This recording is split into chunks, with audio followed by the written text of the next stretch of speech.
going live. It is Tuesday, April 21st, 6:31 PM. We're going to call the meeting to order. Teresa, would you like to call roll? Mayor Tiffany Hollis. Here. Ryan Green. Here.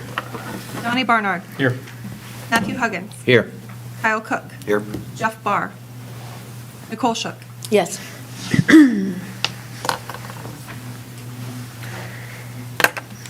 Before we get started, I just want to take a moment to recognize another great loss in our community. Here we go again. John Nybarger was a great man. He actually worked in this building as an IGA, one of his first jobs. He was a mentor, a great friend, and essentially a grandpa to everyone in the community. A pillar of the real estate industry, I think, for about 56 years, and the business community, forever changing the landscape of Johnstown. There's really not a piece of progress that's happened in Johnstown that didn't have John's hands on it.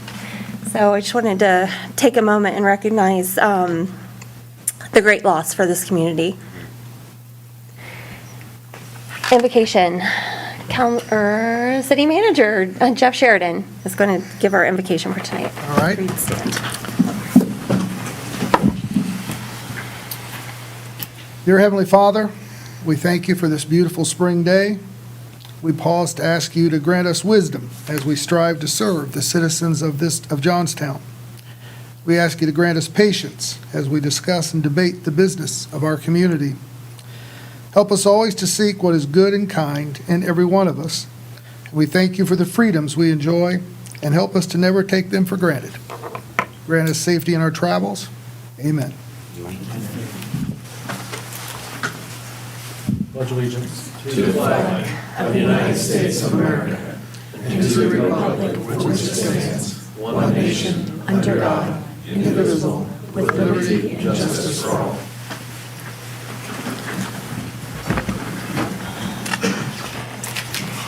First on the agenda is approval of the agenda. Anyone like to make a motion? I'd like to see us under item 9B. There's an item in there that I believe is miscategorized. I'd like to see that move to other business.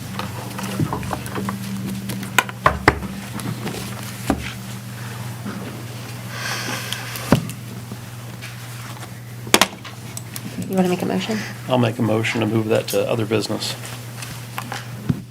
I'll second. All in favor? Aye. Any opposed?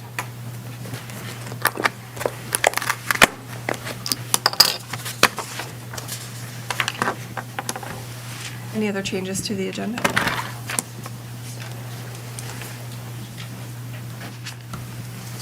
No, I'll make a motion then to approve the agenda with that change. A second. All in favor? Aye. Anyone opposed?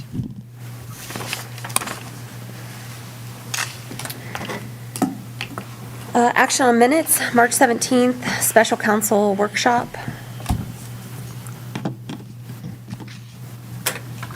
I don't believe I was here. I believe I missed that. Was that the special? Yeah.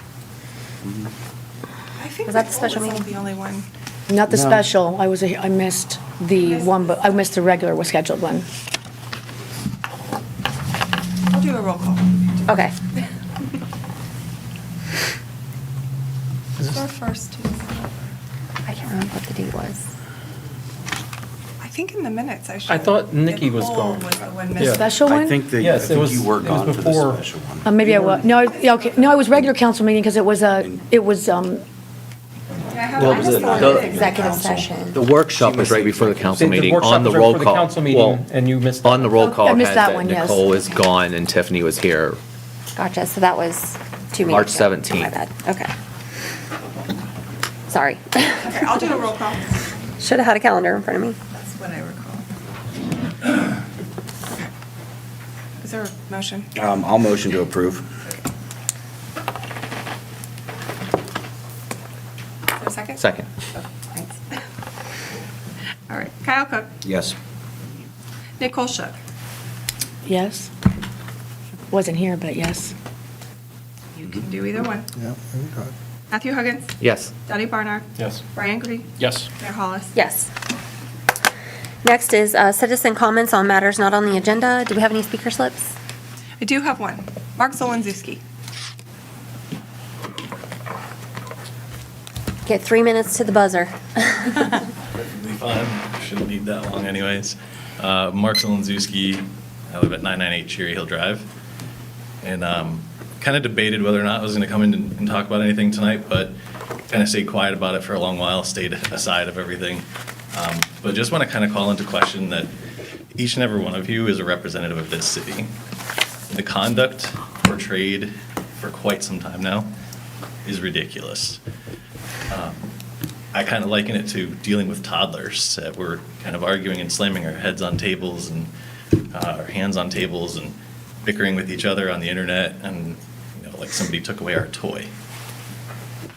You each, every one of you, not all of you, have got to figure out how to either work together or remove yourself from council, because we can't have a representation of this city be the way that it is now. Frankly, it's embarrassing. I'm embarrassed to be associated with the Planning and Zoning Commission with this council. We put a lot of work and effort. Frankly, it's donated time from me.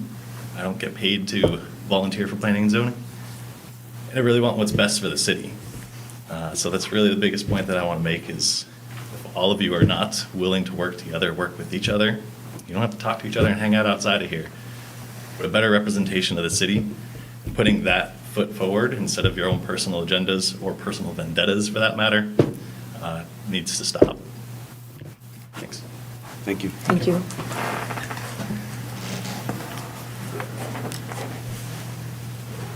That was the only speaker slip I received. Okay. Council committee reports. Design Review Board met on April 14th. Next meeting is April 28th at 5:30 in council chambers. We have Heather Green here, can give us an update.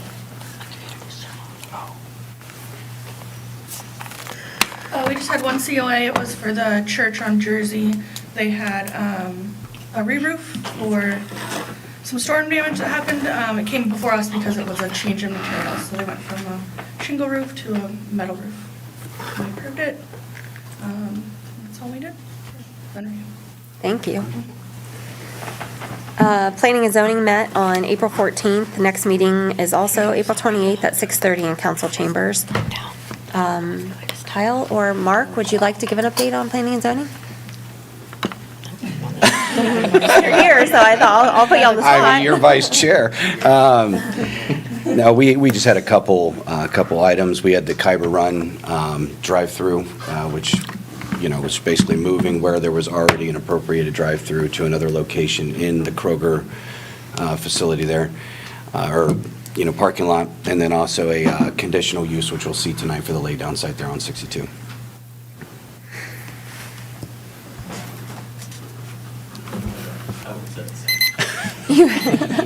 Oh, your time's Your up. time's up. Next topic. That's really funny. I can see part of it on here, I just can't see the other stuff. Finance Committee met April 21st, 5:30 in council chambers. Next meeting's not till May 19th, is that right? Okay. In council chambers. Lonnie, do you want to give an update or? Yeah, we talked about the tax a little bit, but not much since Jeff was missing. Finance did recommend passage of ordinance 05-2026, which is the appropriations item that will be coming up tonight. And that was about it. Let's see. Rules Committee, the next meeting is May 6th, 2026 at 5 PM in council chambers. Safety and Service, next meeting is May 6th, 2026 at 5:30 in council chambers. Next, we have director reports. Chief? So I provided council with the 2025 annual report. Most of the information was discussed and talked about in the January report that I provided to council. In the month of March, we did hire a new officer, and he should probably be in an 8 to 10 week program, and he'll be out in the field, and you'll see him. We have 5 to 6 applicants in background currently, and I have a vehicle that I'm selling. It's on Gov Deals, and it ends tomorrow. If anybody's interested in a 2017 police cruiser. Over your seats. With how many miles? Might need a transmission. Not much is doing it? well at selling that there, Right now it chief. is at $1,876. How many? Last I looked. 1,800. So get your rough truck for the fair while you can. Hey, that's actually a really good idea. It really is. I like this idea. I'll drive it. City council. Pulling your trailer behind that. I'll put my trailer behind it too, yeah.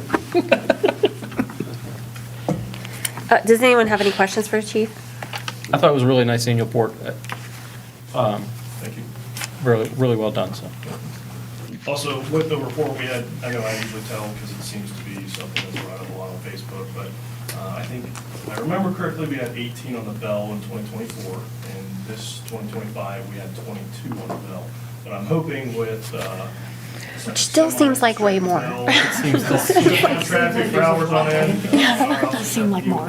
Like there should be like I'm hoping 50. the reorient 3762 intersection ends up taking a lot of issues away. We do from that too. intersection. We hope that too. So I just thought I'd provide that to the council tonight. I saw two guys back up and miss it today. There was one that was on it today. It was pretty good driving. Our officer was right there and he marked out on it and ended up, he was able to somehow get off of it. So it's always a plus when there's a Any other highlights from your report want to point out? No, I mean, everybody, so at some point, FBI leader will be coming here, I think, and presenting the police department. We have to go through, I have all the supervisors, they attend. It's a 3-week total. There's 3 separate weeks. So all supervisors and myself all have FBI trilogy. It's command, executive level training, and all 4 of us now have that, and they'll be coming here at some point to present my agency with that. So it's a pretty good accomplishment that we all have that. So they want to showcase that. On the stats, I want to point out the crime prevention patrols. Is this for the month of March? Stats, or? No, on your year, on your annual one for the 2024 versus 2025. Isn't that where you guys changed how you log, like business checks and things like that? Yeah. So it's not that the number really decreased that much, it's just the way you log it changed. So if anyone sees that, that's why.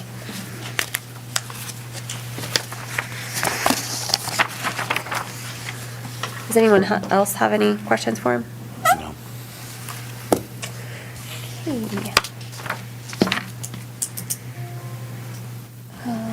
We'll move that to other business. Thank you, chief. Yeah, thank you, Rusty, that was great. Temporary use application for 480 West Coshocton Street. Trevor did the staff report. He is here. Okay. I don't know. Okay, Trevor, thank you. I was gonna say, I don't know what this one is. Good evening, everyone. Yeah, as Teresa mentioned, I did produce a staff report for this at the Planning and Zoning Commission meeting last week. Yeah. I guess that was, yeah. The commission discussed the item and recommended a couple of additional conditions, I hope, which are captured in the agenda.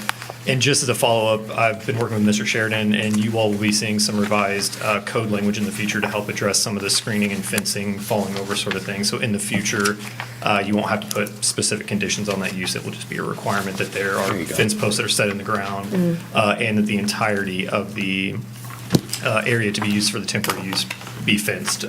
So that will be in the future, but the conditions that have been placed on that temporary use by the Planning and Zoning Commission will suffice to accomplish that for this temporary use application. And with that, I'm happy to answer any questions. I have a question. On the temporary use, what is the timeline for them to put the fencing up? So if things go as they should, meaning someone comes in and applies before they set the use up, Okay. the fencing and everything like that should go up before the site is used Okay. as a temporary use, yes. Obviously, in this case, they kind of put the cart before the horse, Yep, but yeah, absolutely. in reality, that's how it should go. Okay, And there is a representative here from the company that's. Okay. doing this, so. Excellent. You don't know about seal fencing? Not silt fencing, no. This would be like chain link or other similar fencing that would go around the site and have some sort of mesh or other screening that would go with it. In the past, it was basically they were temporary fence panels that were used with like the black or green opaque screening that goes in there, like cloth screening. And that's something similar to that would need to be provided for this temporary use as well. Thank you, Charlie. Thank you.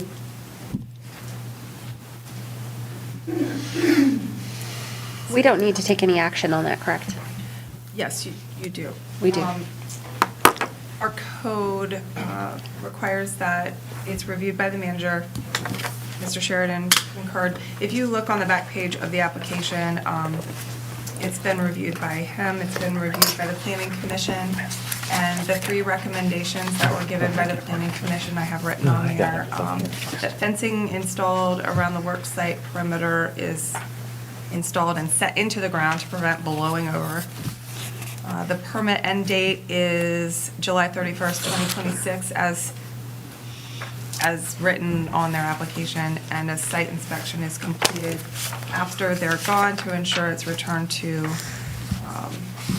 what was there originally, only organic material.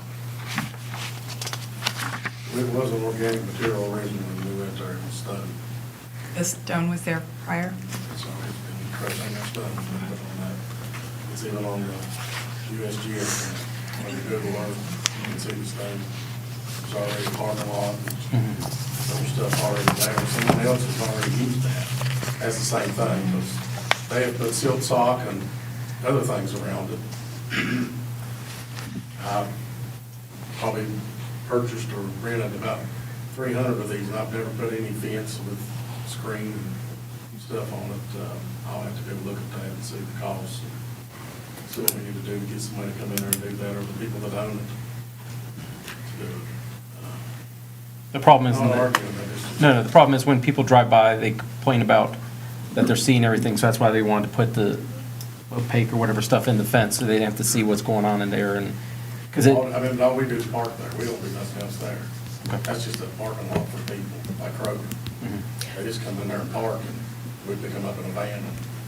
so you're not dropping off any heavy equipment or doing any, There's heavy equipment that's gonna come out of there that other people have used, but that was part of part of our company, but we moved it there because Netta needed us to get it out of a place they had us do it.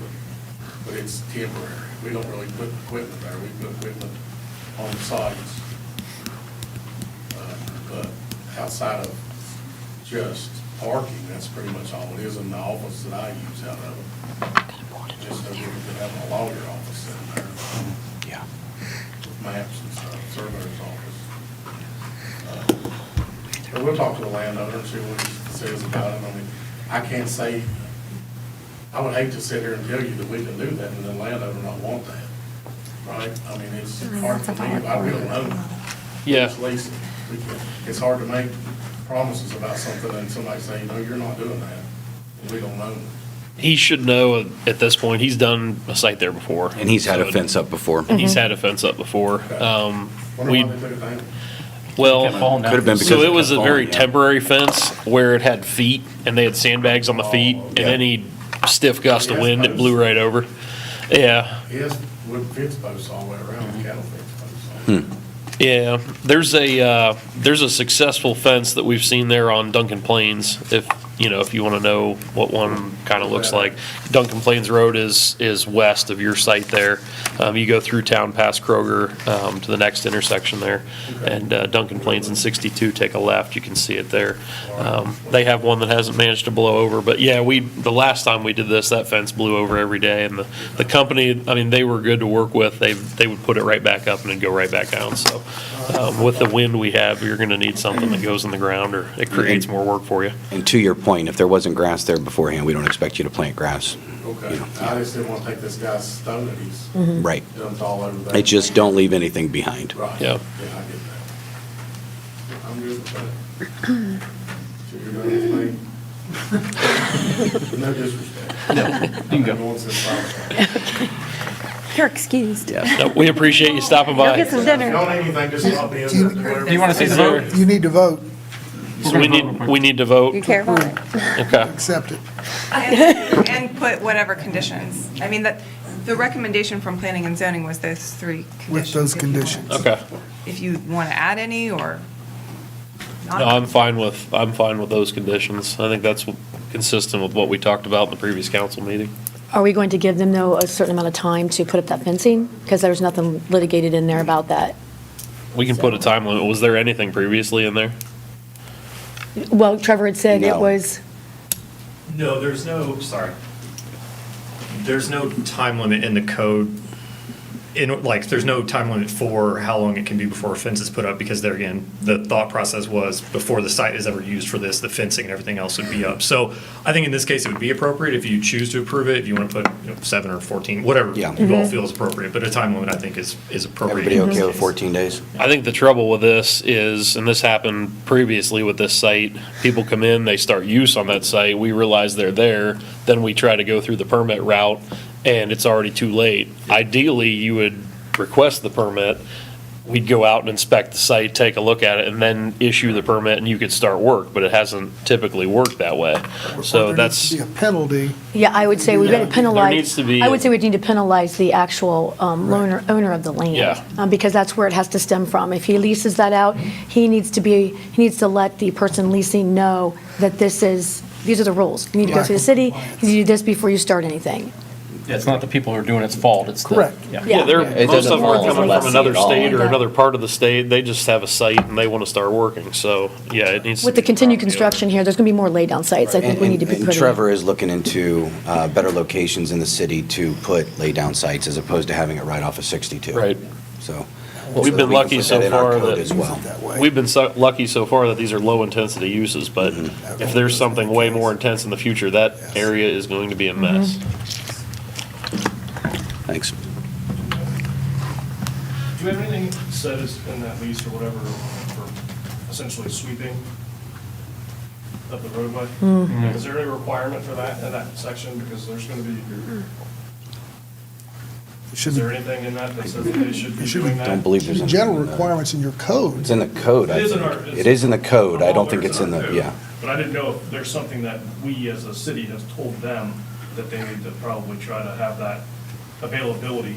So we're not going there and they're trying to figure it out like we had to do at a different location last year. That's the same kind of issue. You tie it back to the owner, not the leasee. That's what I was just getting ready to say. I feel like this should fall back on the property owner, not, Correct. and it should be in their lease. It would have to go Has to back go to the owner. Yeah. The lessee can't do anything with it. If the lessee is doing something to put the owner in violation, it's up to the owner to go after the lessee Exactly. for the violation. So everything that the lessor is going to do has to go, for the city, goes to the lessor. It's up to the lessor to go after the lessee to enforce anything that they're doing. We don't really have any authority over the lessee unless they're breaking code. Yeah. I'm just trying to be proactive. If we could get something that says that Yes, you're supposed to yes, sweep this, yes. then. Yeah, there's nothing in this lease. I mean, we don't want to be driving over mud and dirt as a community. Well, and to that point, I know this shifts gears a little bit, but we had talked in planning and zoning about contacting either the property owner or the person renting if there's a code violation. Currently, we're only contacting the Property owner. the property owner. I don't know if we contact both there too. The owner is who you're going to hold ultimately responsible. That's why you should start with them. If you can get a hold of the leasee, that doesn't hurt. Right. Sorry to keep coming up here. I think Chapter 1125 of the code establishes penalties, 1125.99. Basically, what it's saying is in the event of any violation of this zoning ordinance, which using a site without a proper site plan, I think would be deemed that, the owner or owners of the building or premises upon which violation has been committed, basically, it says it would be considered a misdemeanor and can be fined up to $1,000 per day. Okay. And Rusty, you're just asking if we should be adding that to the application as We can well. add something that says that they're supposed to. I mean, I don't think that's a bad idea, but it's in the codified ordinance, so that could simply just be updating an application that the city has on file Saying without. something that this Yeah. needs to be completed. But that's what I would default to is that section of the code because that talks about using a site in an unauthorized manner. With law enforcement on site, we can get a hold of the leasee much easier than we can get a hold of the landowner. Yeah. Trying to find who the landowner is going to be very difficult when the leasee is going to be on site daily. Yeah, So understood. I'm just trying to look out for myself and the guy. Absolutely. The issue we had last year was not, it was kind of a complicated issue. Okay, what is the will of council on this?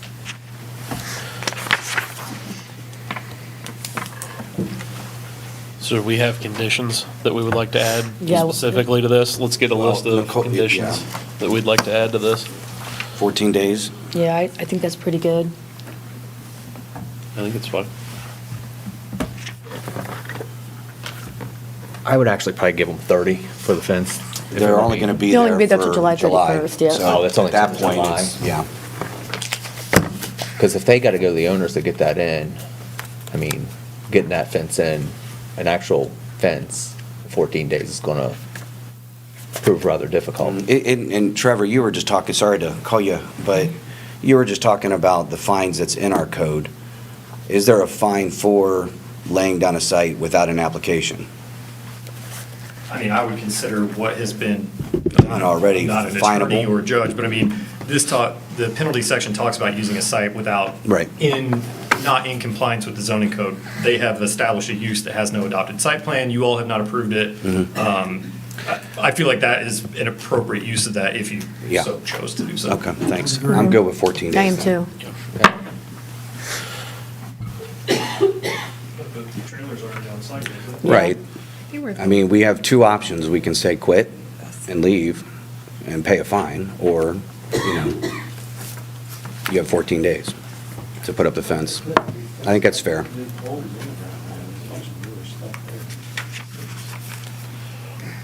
There was definitely some site prep. Mhm. There were things that were done there. I mean, that's what I said. This is the second time that site's been used. We need to be a bit more aggressive with that here in the future, but I agree. But we with need to the- have with the our, property we need to owner. have our ducks in a row before we get the aggressive route With the property owner. with the property. Property owner, right. Yeah, I mean, because it seems like most of these groups are going to be coming in from way outside the Yeah, area. I think this company's They from call West in, they Virginia. find a site, they go Yeah. to the site, they're working, so. Yeah, it's not the lessee, it's not on them, Yeah. it's really down to the property owner what they're doing Yeah. with it, so, He just needs to know what the rules are so that when he does it with them, they know. yeah. We can put together a letter from the city, Sure. notify him formally Okay. in writing. All right, so we have one condition. Do we have further conditions put onto there? The three recommendations from planning and zoning? Yes. I didn't know if you want to. We'll add those. Is that an additional? So the 14 days would be the additional under those three? Yeah. Okay. So we'll have our 4 conditions then. All right, so I'll make a motion to approve with conditions. I'll second. Ryan Green, Yes. Mayor Hollis, Yes. Kyle Cook, Yes, Nicole Shook, Yes. Matthew Huggins, Yes. Donnie Barnard. Yes. I'll let them know. Would it make sense to ask Trevor to draft a violations letter that staff can review and get mailed out? Yeah. Trevor, can you draft a violation letter? Yes, I can do that. Thank you. Okay, next on the agenda is public hearings of legislation. We have ordinance 02-2026, an ordinance to amend Chapter 1187 of the city's codified ordinances. Trevor, did you want to give any background on this again? Yeah. We're just getting your steps in today. You might as well sit in the front. Yeah, I might just sit back down up here. You're good. Okay, so ordinance 2-2026, this has been an ordinance a long time coming. This is associated with the design guidelines project. So part of the design guidelines are enabled by the code. So 1187 basically says the design review board exists. They have the right to review what's in the design guidelines.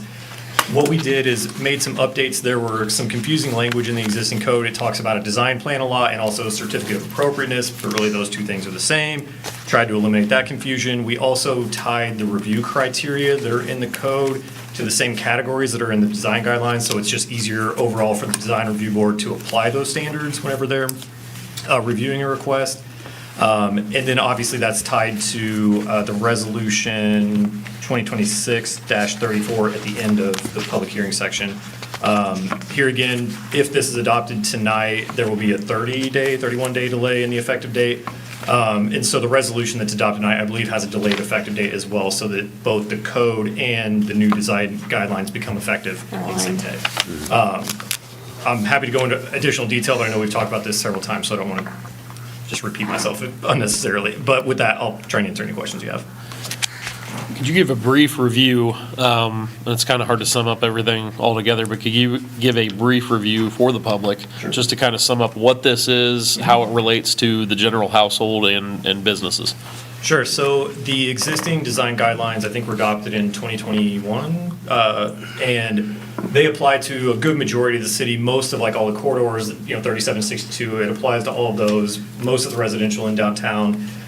And the way the initial or the current design guidelines were drafted, they were basically written as a zoning code. I mean, they have setbacks and what you can do on the sidewalk and things like that.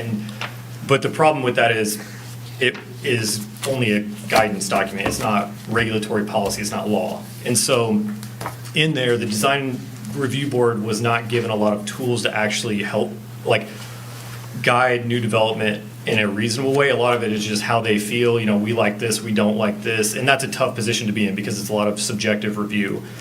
What we've done with these revised guidelines is made the code a little more clear as to what should be reviewed when an application is submitted, and then the design guidelines have been simplified pretty significantly to just simply focus on design-related items. So it still talks about things like, in downtown, you should have your building close to the sidewalk, but it doesn't say it has to be a 5-foot setback, that sort of thing. So they are truly now guidelines and not written as such like a zoning code and things like that. So we spent a fair amount of time with the design review board, listening to them, understanding where the weaknesses were in the existing document.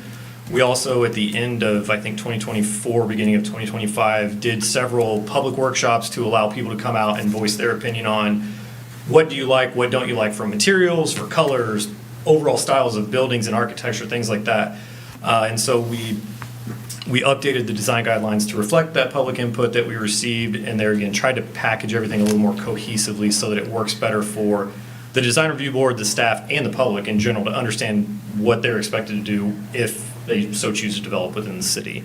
And so what you have before you now is basically the end or the culmination of that, which is an ordinance to revise the existing code for Chapter 1187 and a new design guidelines document that will replace essentially what you have in place currently today.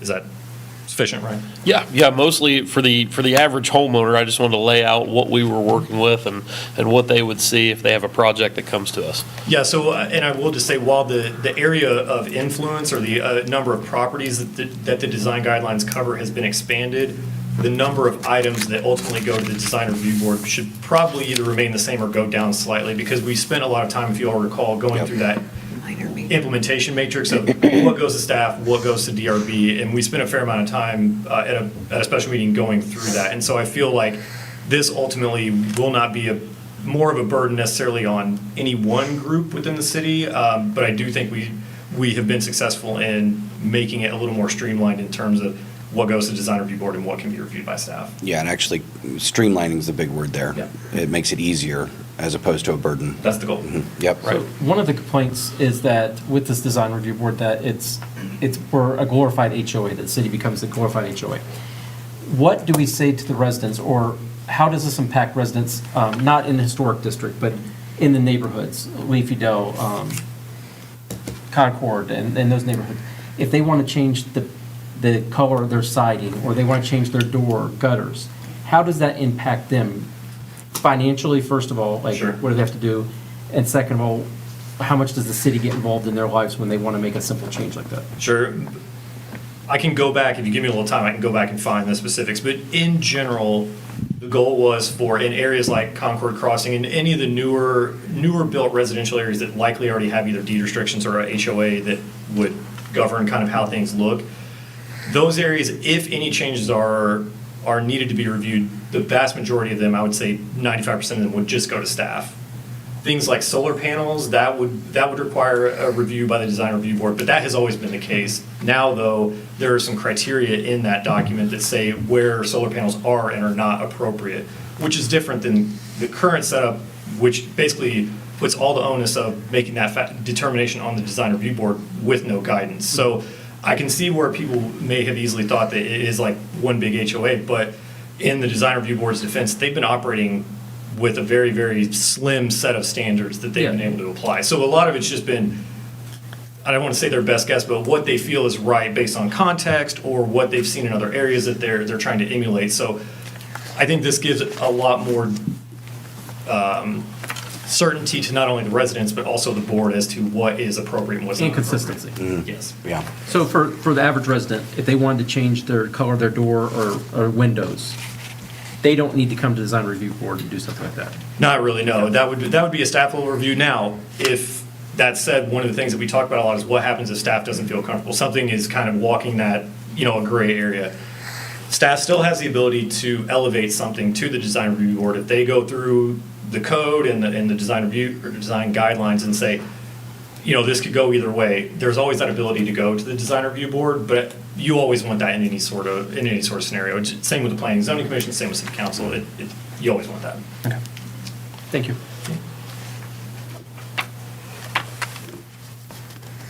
Does anyone else have any questions or comments? We do need to explore how we're going to get this information out in a way that's effective. I know that that's something we struggle with already, but we need to make sure that it is within the 30 days, the citizens do know everything that's going to be asked, or that they have the ability to do now without coming to us. With that being said, do we have any public comment on this matter? Thanks, Trevor. Hearing none, what is the will of council? I know that this group put a lot of work into this over, Trevor, would you say over a year? Yeah, we started in the fall early winter of '24. Right, early winter of '24, we started on this, so I saw a lot of public meetings, there was good public feedback, I attended several of the meetings, I know other council members did as well, so I think everybody's pretty well versed in this. So with that, yeah, I agree, we need to get, as always, we need to find a way to get this information out to the masses, so that they know exactly what we're working with. But with that, I will go ahead and make a motion to approve as written. I'll second. Okay. Ryan Green, Yes. Mayor Hollis, Yes. Kyle Cook, Yes. Nicole Shook, Yes. Matthew Huggins, Yes. Kelly Barnard. Yes.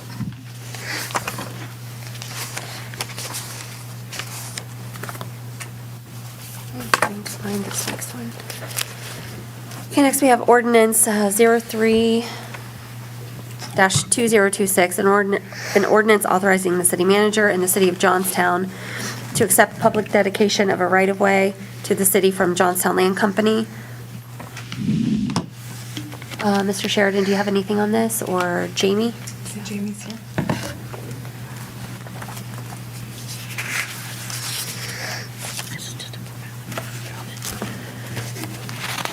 You wanna come back up? Seriously, if you want to come on back up, and if you don't mind helping. You should have stayed on the front row.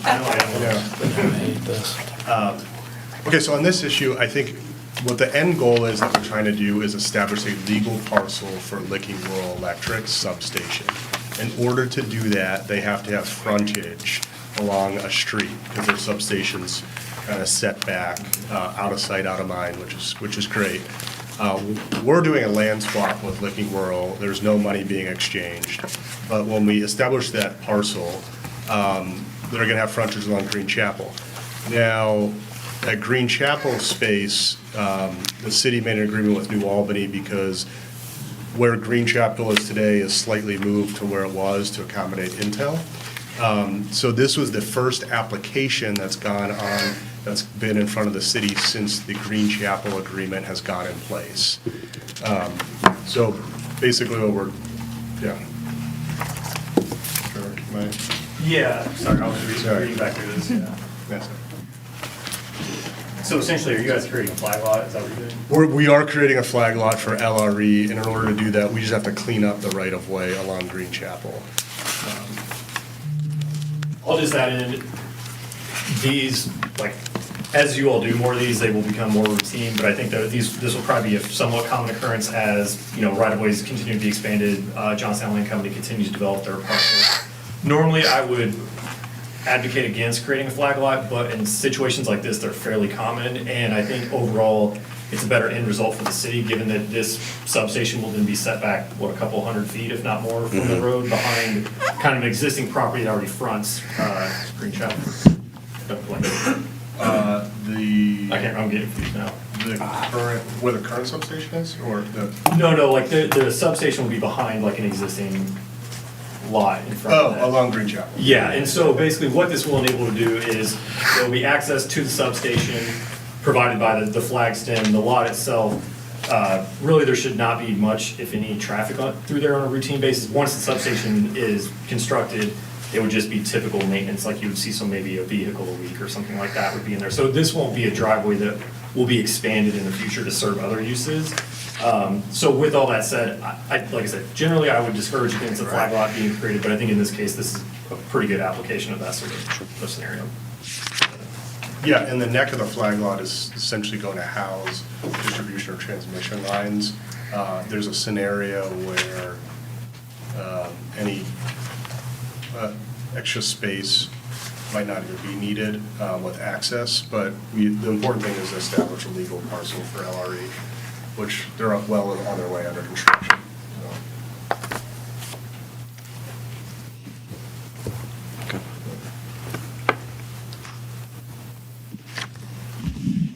And I think we were asking this to be approved by emergency so we can close because we're trying to close just trade the land and close the. There is It's not a deal. emergency We're not selling it to them, but language we're added. trying to finalize the land swap. I didn't see that on there. The emergency language is in It's in section 3, the Teresa. section, okay, good. Yep.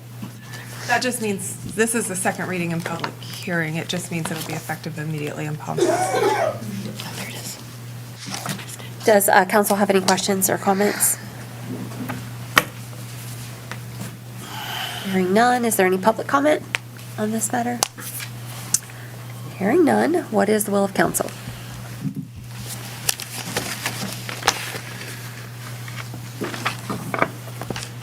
I'll make a motion to approve ordinance 03-2026 as written. I'll second. Matthew Huggins, Yes. Kenny Barnard, Yes. Ryan Green, Yes. Mayor Hollis, Yes. Kyle Cook, Yes. Nicole Shook. Yes. Great. Thank you, I appreciate it. I think moving the substation from the corner of Mink and Duncan Plains to where it is now, I think is a huge win for the community, everybody. Yeah. Agreed. Thanks, Jamie. Next, we have ordinance 04-2026, an ordinance to amend Chapter 1159 of the city's codified ordinances. This is a public hearing only, so we will not vote on this tonight. I'm not sure who wants to speak on this. Do we want? I can if y'all. Let's have Trevor give us the overview on Wait, this. Trevor, you're here. For the Thank you. folks at home. So this ordinance has been before council before it was transmitted back to the Planning and Zoning Commission for their reconsideration. Based on the feedback that was given at council, Planning and Zoning Commission discussed the item, and basically the only changes now, Endeavor Court and Sportsman's Club Road had been added to the areas that could have the expanded set of uses. That's really the only change, so just a few words. Yeah, so not a code change, just simply, Yeah, we didn't add any uses, change any standards, anything like that. It is simply just adding where those uses are around. Applicable. Yeah. Does anyone on council have any questions or comments? Yeah, about the traffic study. Can you explain, based on here, how this traffic study works, Trevor? So if a business comes in, it's got to be if it's greater than 20,000 feet, it's going to require a traffic study. Yeah. So how that works is similar to through any other development process. You have to provide a site plan, stormwater plan, all those various things. If a development is coming in with a building larger than 20,000 square feet, or I believe an addition larger than 20,000 square feet, they have to provide a transportation impact study, which essentially will analyze, there's some metrics in here for at a minimum, what the traffic study has to analyze. The purpose behind that was, there's obviously limited capacity in the roadway network in the city. That may or may not change in the future, but at least to protect the city in the interim, we felt that it was a good idea to have this transportation impact study. What that does is it looks at intersection capacity, meaning like all of a sudden if you have 100 more vehicles an hour turning left out of an intersection, what does that do?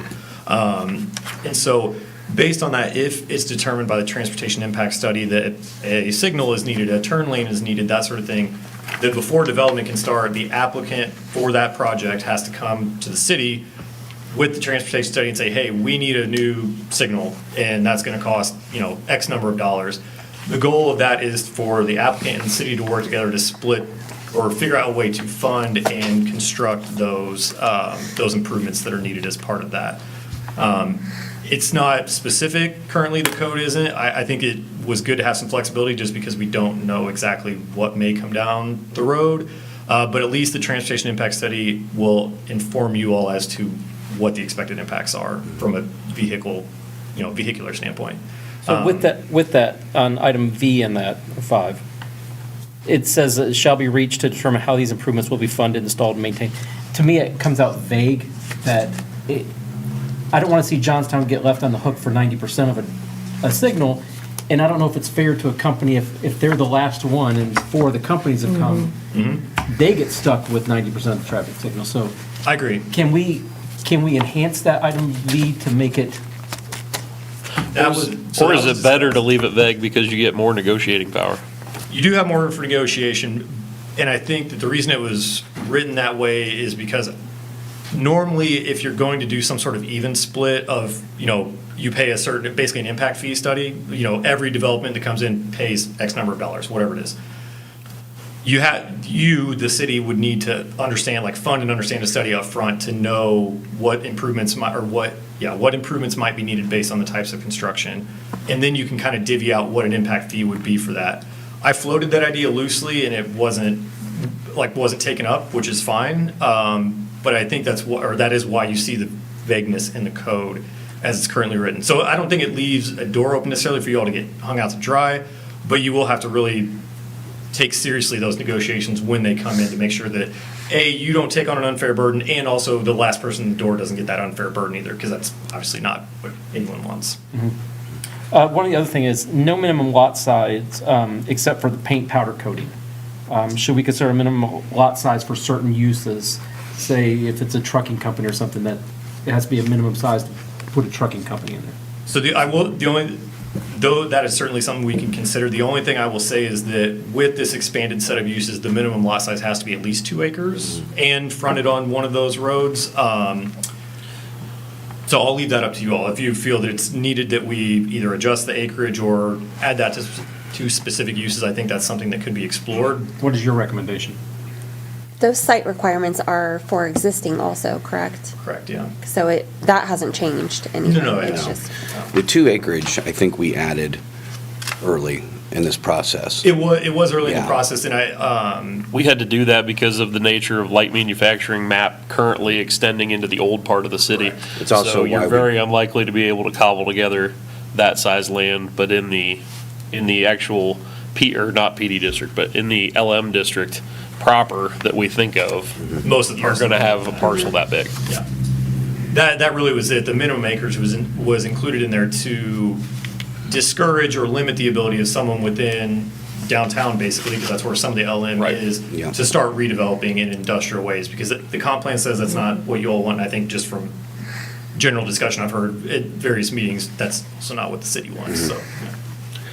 And with the aesthetic standards, who enforces that? Like, who in the city enforces that? What's the penalty, how do we enforce it? If someone just says, I don't want to put my Yep. hide my trash. So those sorts of things, for sites that are already developed, that's kind of a little bit different can of worms. If someone was gonna come in, let's say, and do a site expansion, they're gonna add on to the building, you would try to bring that site into greatest conformance with the code, meaning if they were going to put a building addition on, you make sure it's in front of the existing building to try and, meet the design not the design guidelines, because in this case, they're codified ordinances. And so who enforces and reviews those?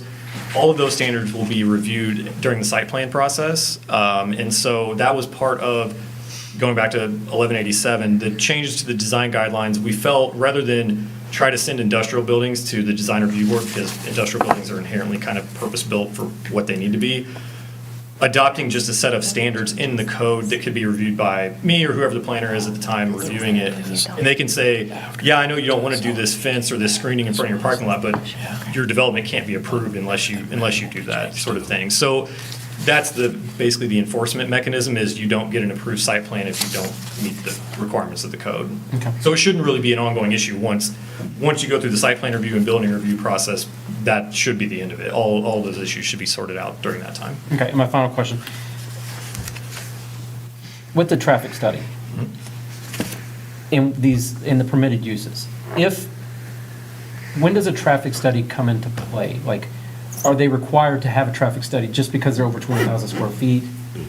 Basically, yeah, and that would require to be submitted at the same time a site plan would be, so, yeah. And if we see that they're going to bring in 3,000 trucks a day, and it's going to mess traffic up, can zoning or council stop them then from coming in? Can we say, no, we don't want you, even though they meet everything else? Right, I think in that case, it would be, if it's going to be something of that significance, I think that then is going to fall on how it's negotiated between the city and the applicant. If they meet the use requirements and all the zoning requirements, I don't know that you really have a way to preclude them from developing. However, you can put the onus of most of those improvements on them, which may stop the development from happening just simply from a financial standpoint. Do they have to do do they have to do the improvements? You can I mean- hold a site plan, you would not have to approve a site plan until that agreement for whatever improvements are required has been agreed to by both parties. Okay, and then Kyle, did you guys talk about, like, if they come in saying they're going to have 10 vehicles a day, but they're really bringing in 200? What do we do there? Yeah. There's nothing we can do there, is there? But there's not, I don't think there's really, that's No, a and hard thing to police. Yeah, it would be, I agree, and all I'll say to that is whoever is doing the transportation impact study should be following their professional code of ethics, meaning that they shouldn't be saying that, this use only produces 5 cars a day when it produces 500 or something like that. Right. So, yeah, some of those things are just kind of left to honesty and ethics at the end of the day to make sure. But to the that- same, if Atrium or one of the existing companies Yeah, they can suddenly do the same ramps thing. up production on an existing business and then they're just outgrowing their shell there, basically, they could do the same thing. I just heard the horror stories about 31 gifts when they were here and the police out there having to direct the traffic, so. Yeah. Thank you for taking your time. And just if I can speak, I guess, from planning and zoning's perspective, I'm sure most up here know, but we started this about a year ago, too. And the idea was we looked at what our current code offered site selectors and saw that it was pretty outdated. And so it was our goal to make Johnstown more attractive to good businesses that want to come here so that we can start getting some money.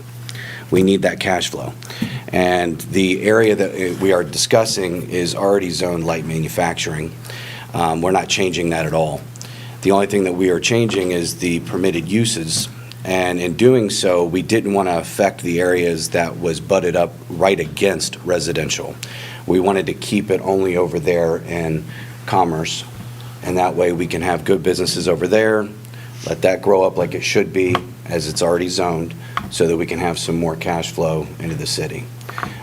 Traffic is an issue, but, I mean, with 80% of it being through traffic, I can't sit on a plot of land, or planning and zoning didn't feel that we should sit on a plot of land that could be developed to where we can get money in here to fix roads and get money in here to do that just because we might have more traffic. We're going to I have more traffic. understand. Oh, I wouldn't explain it to just. No, it was to- because it's a good point. And I think back It's a to catch-22 almost. the SimCity game. And if you were designing the town now, you would not put that industrial park there.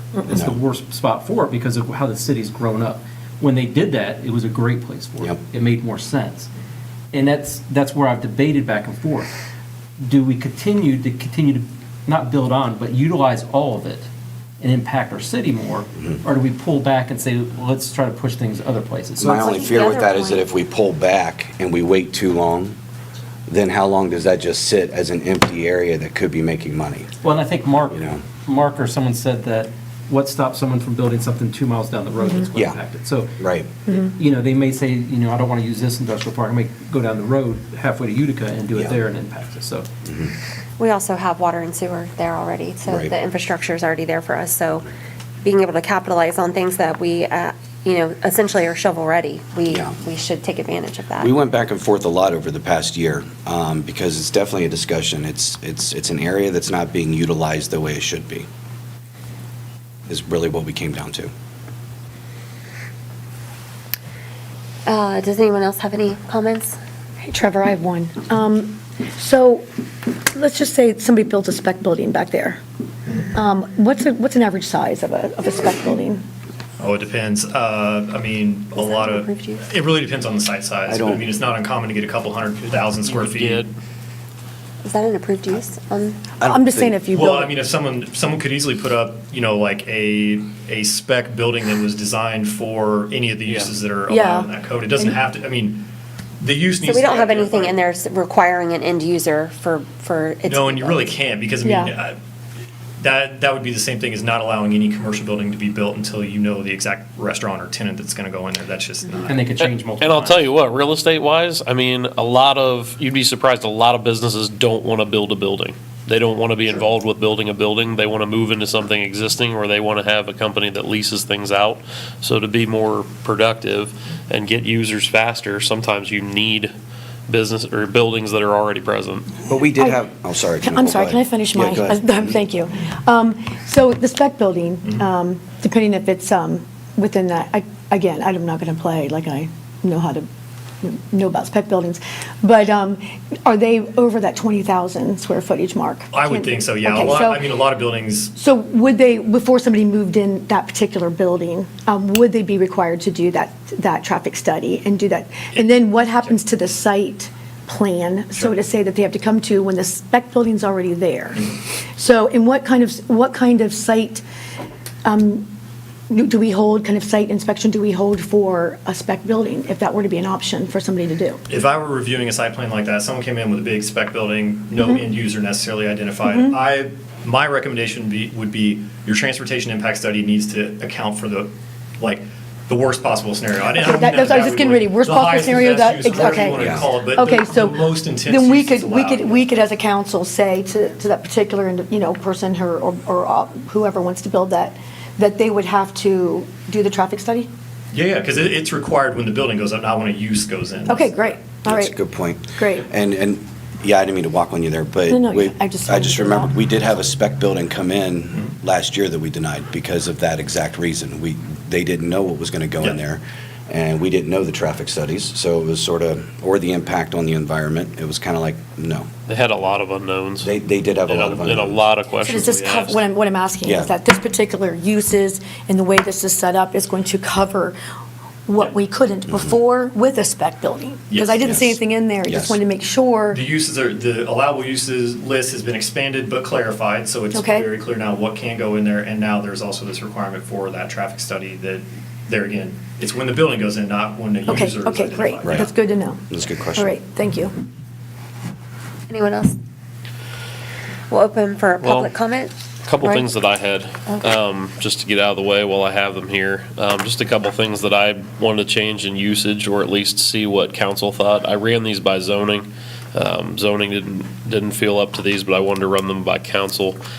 Just a few uses here. One was like a sports field or sports park building. Kyle knows I was gonna bring this back up. I didn't know you were But, going to bring it back up. In the central Ohio area, this is something that's been popular. They run lacrosse fields, other things, hockey arenas, things like that inside of these buildings.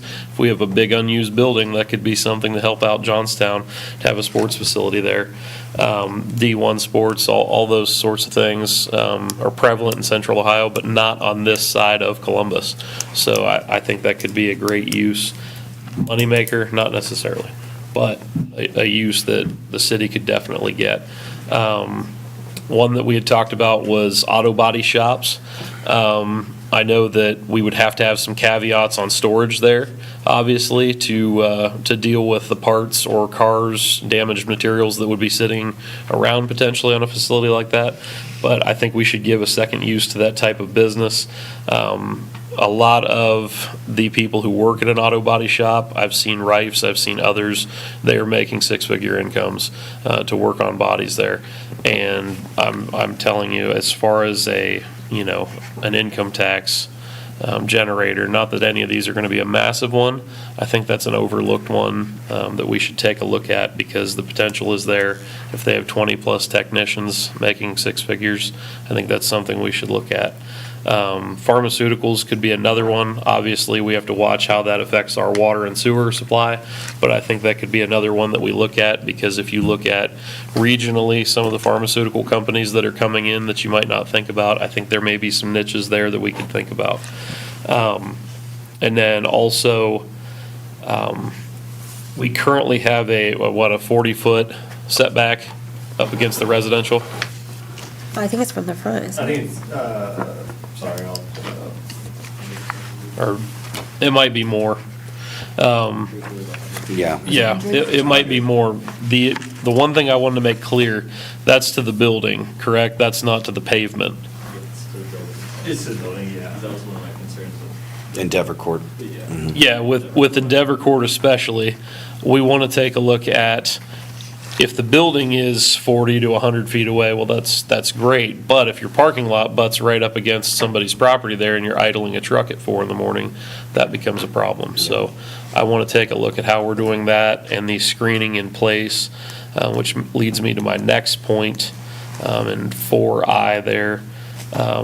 It's a 30-inch screening currently. I want to make sure that we have higher screening and that we're doing our buffers correctly to mitigate for noise, sound, noise, light. Thanks, Ryan, for bringing that up. All I that sort of appreciate thing. that, 'cause Yeah, just to clarify on that. I think the noise- The 30-inch height for screening is just around parking, Right. actual vehicle parking areas.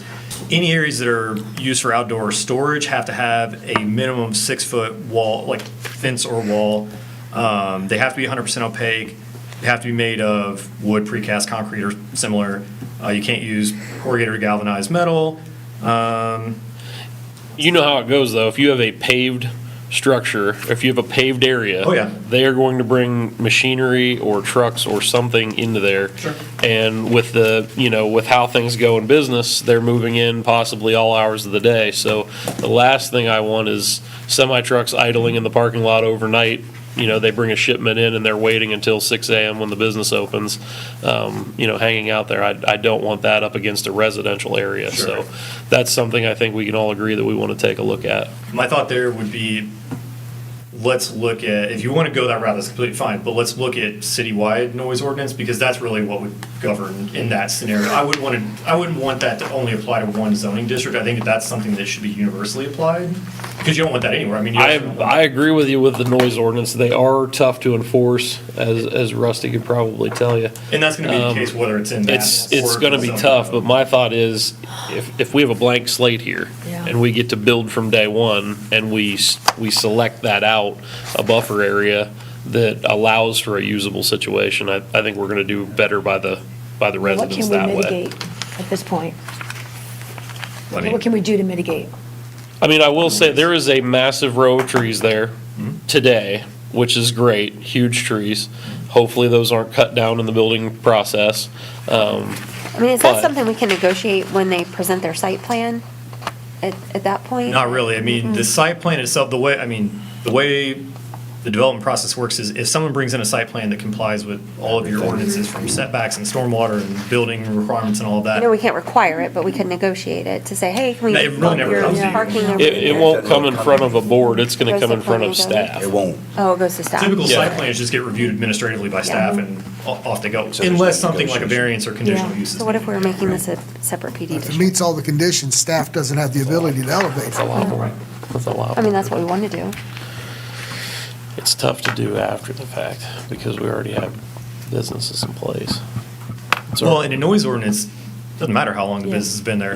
Noise ordinance is a noise ordinance. I mean, Oh, no, I was Oh, talking okay. about a separate issue, but I think with screening, I think with setbacks, I think along those lines, we can make it a workable solution, just from space. I mean, obviously, if I fire up my lawnmower out there, you're not gonna hear it in here because it's across the other side of the parking lot. So I just want to make a workable solution.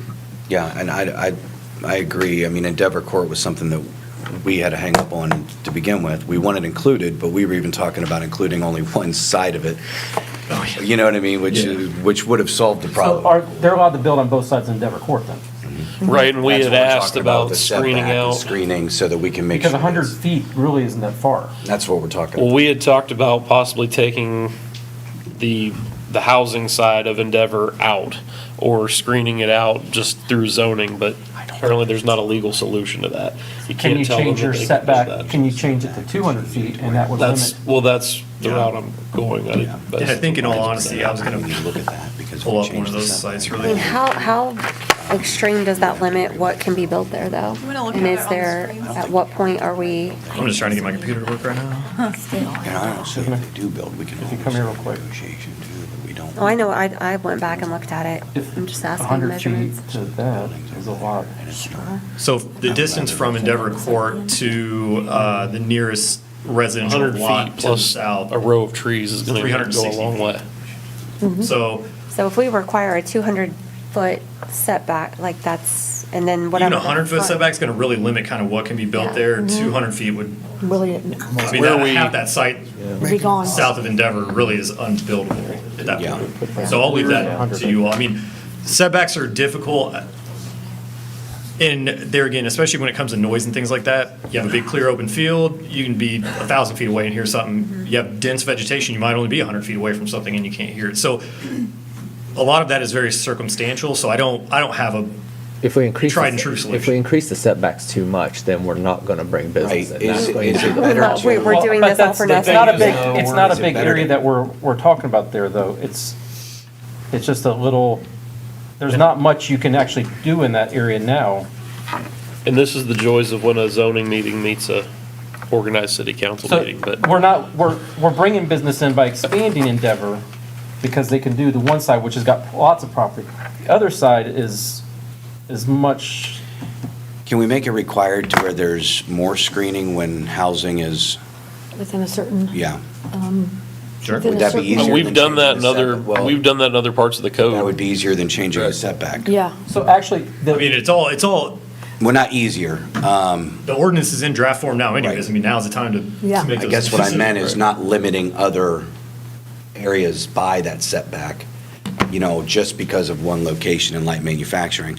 If we make it to where it's that there needs to be more of a screen when housing is involved. Rounding and then- screening would- Right. I would say then we're generally, not I mean- limiting other development to happen in areas we're not so concerned with that the on. distance from the road on Endeavor, the edge of the road to the last, or the plot line of a house is 364 feet. Okay, so there's really not room to do much So- there anyways, So it's a football with the field. 100-foot setback.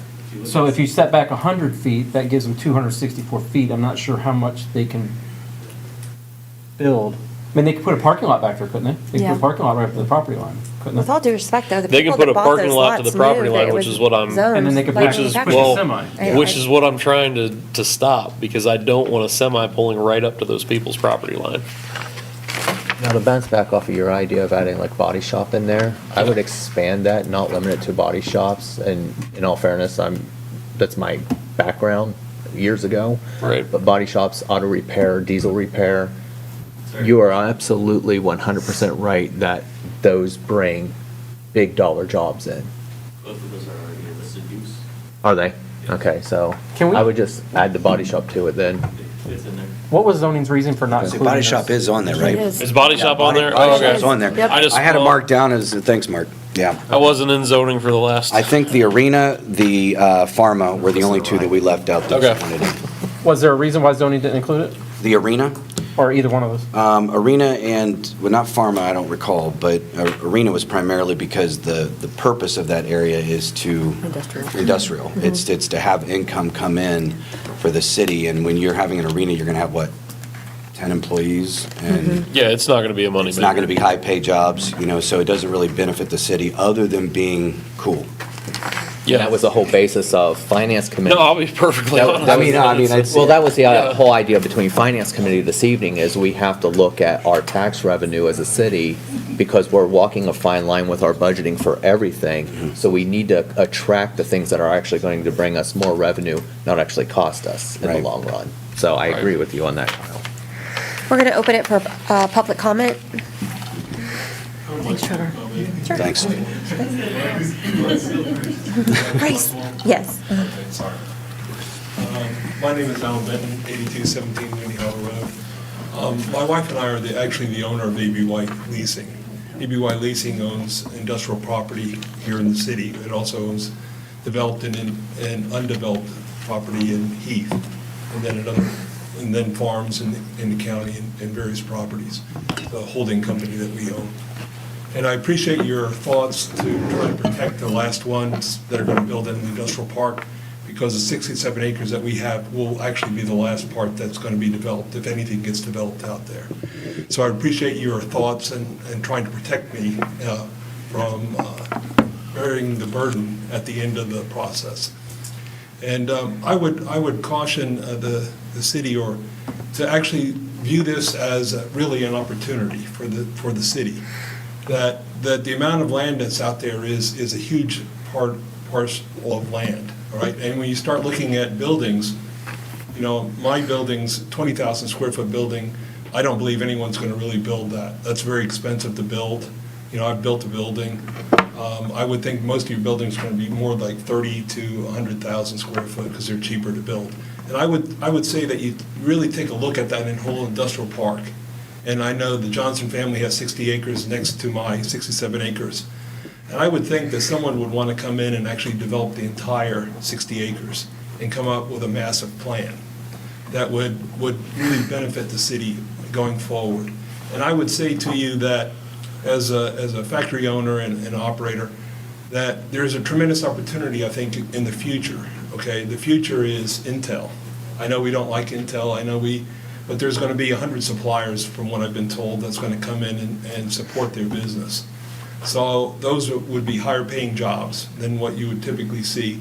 And I would say that you really need to have the developer, if the Johnson family actually sells the property and develops that property, to really look at a comprehensive plan for the entire property and get the most that you can out of that developer. Have big asks and make sure that the city is protected and the city can get income from what goes in out there. So I appreciate your time. I appreciate your service and leadership in this community. And, you know, I know it's a thankless job. So thank you very much. Thank you, Alan. Thank you. And on that note, I want to just make sure we're not forgetting about the NCA that we discussed last meeting. That would be applied to this light manufacturing district for any new builds and updates to current Hey, businesses. Kyle, the lawyers are looking at that right now. No. They are. They're looking at that. I asked about it. Okay. So they're looking at it. You want to give an update to everybody on that? No, that's all I said. It's in, Teresa, do you want to, I mean, It was brought up. it was brought up. Perfect. By Kyle, and so, and Nicole asked about it, so I asked Yaz and Thad, I sent an email, and they said they wanted to pull in Emmett, who's their specialty guy on NCAs, and they would have an answer for you all, or a memo of some type before the next Perfect. meeting when you vote. Perfect. Thank you. No, you're good. Sorry. Didn't see. Anyone else from the public?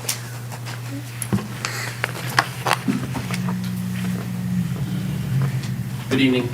Justin Fox. I'm an attorney with Underhill and Hodge here on behalf of the Johnson family, who is Mr. Benton's neighbor on Sportsman's Club Road. I really want to just say how much I appreciate the dialogue tonight, and I appreciate the fact that this went back to planning and zoning, and here we are, I think, raising really valid issues. I agree with Mr. Benton and see that this is an opportunity.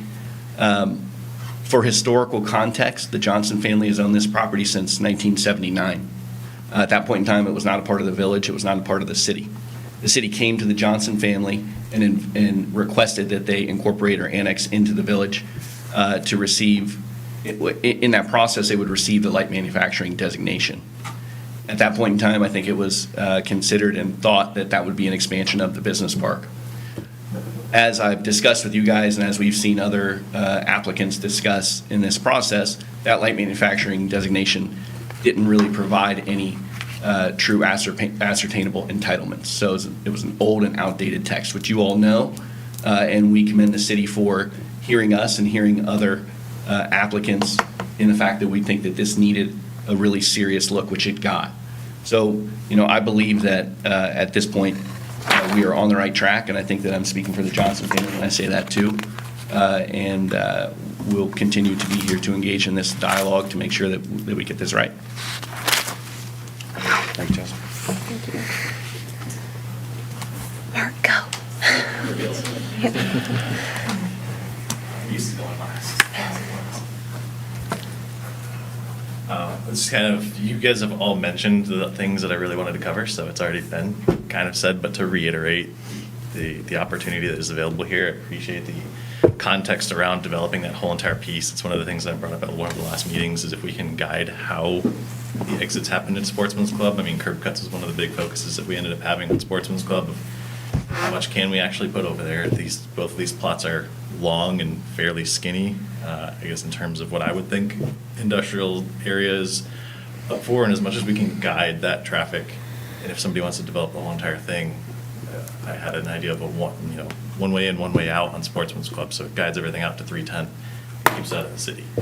So if there is an opportunity to work with a developer who does all of that and adds a road all the way over, to have them guide the traffic out that way, we have the opportunity to do so. It's a blank slate right now. The uses that are added on here, and I think for context for anybody who's watching at home or anybody who reads back through the notes, is that this is not a drastic change from what's already available, right? Any of the uses that we've proposed, anybody can come in and they can ask for a variance, and we'd probably allow it to happen over there, because some of them are already technically in existence. We don't have warehousing listed in there. We don't have data centers listed in there. So, I mean, the biggest gripe that people have of high traffic or high truck traffic areas that are not listed, veterinarian in there, right? They're not pulling 30 trucks a day into a veterinarian, right? Some horse trailers that are gonna maybe go in that way. I think it's a tremendous opportunity to have an extra piece, but be able to guide where we need and how we can direct traffic out that way. The biggest focus that I also had was thinking outside of the box. I think it's no secret that anybody who knows me knows that I look at land transactions a lot, and that I know who owns what properties and what those transact to be. Just north of us is a lot of land that can be developed very, very quickly. So if we aren't going to be on board to develop what we have available, already set, they'll just go right north of us. And then all of that revenue that was supposed to come into the city is now going north. And all of that traffic is still coming through town. So while I agree, yes, traffic sucks, it's an issue no matter what we look at. Hopefully we can guide it some way and that we can get a developer that does help work with us on that. But I'd hate to see it all go outside of the city limits and go elsewhere. Thanks, Mark. Anyone else have public comment? None? We're not voting on this tonight. We'll be voting on this on May 6th. So we will move forward. May I ask a question? Yeah. Are there edits that you want to add, or, I guess, That's a good if point. you do have them, I would like to make them before it comes back next time. Yeah, even if you don't have specifics, it would be good to get some guidance that I can draft. Such as screening that goes up against residential, to your point, Ryan. There is a section in there for that, section B, item 1, calls out zoning that's not LM, that abuts the LM. So it does call it, you can add more, right? It calls for 6 feet minimum height, and I think 25-foot minimum depth. But that is a section. So you can just amend that section. Okay. Yeah, I think we can amend that section. Where's that at, Mark? Sorry, I'm trying to keep up, but. It's section B, item 1. It's page 5D1.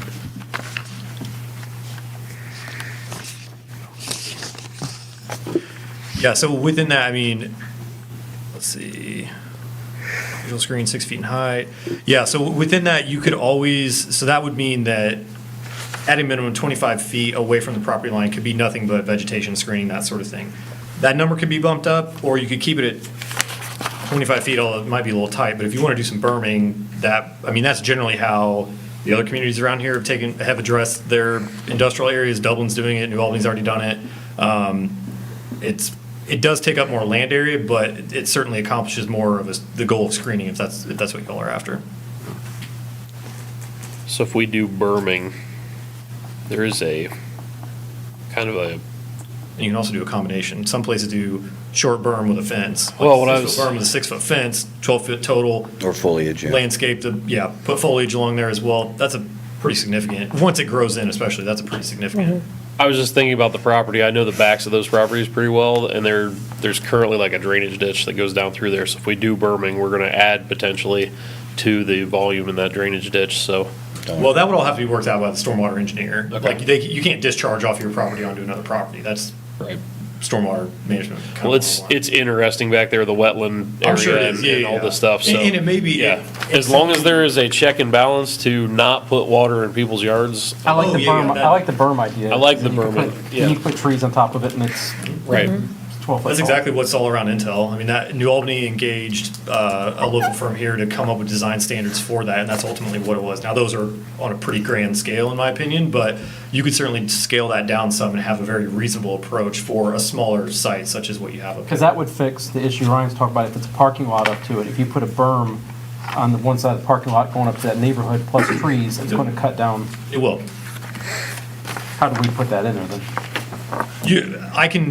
I don't have an exact set of code language on the top of my head, but I could certainly go look at the other jurisdictions mind. around here that have done that and provide some language similar to that, yeah. Yeah, that'd be great.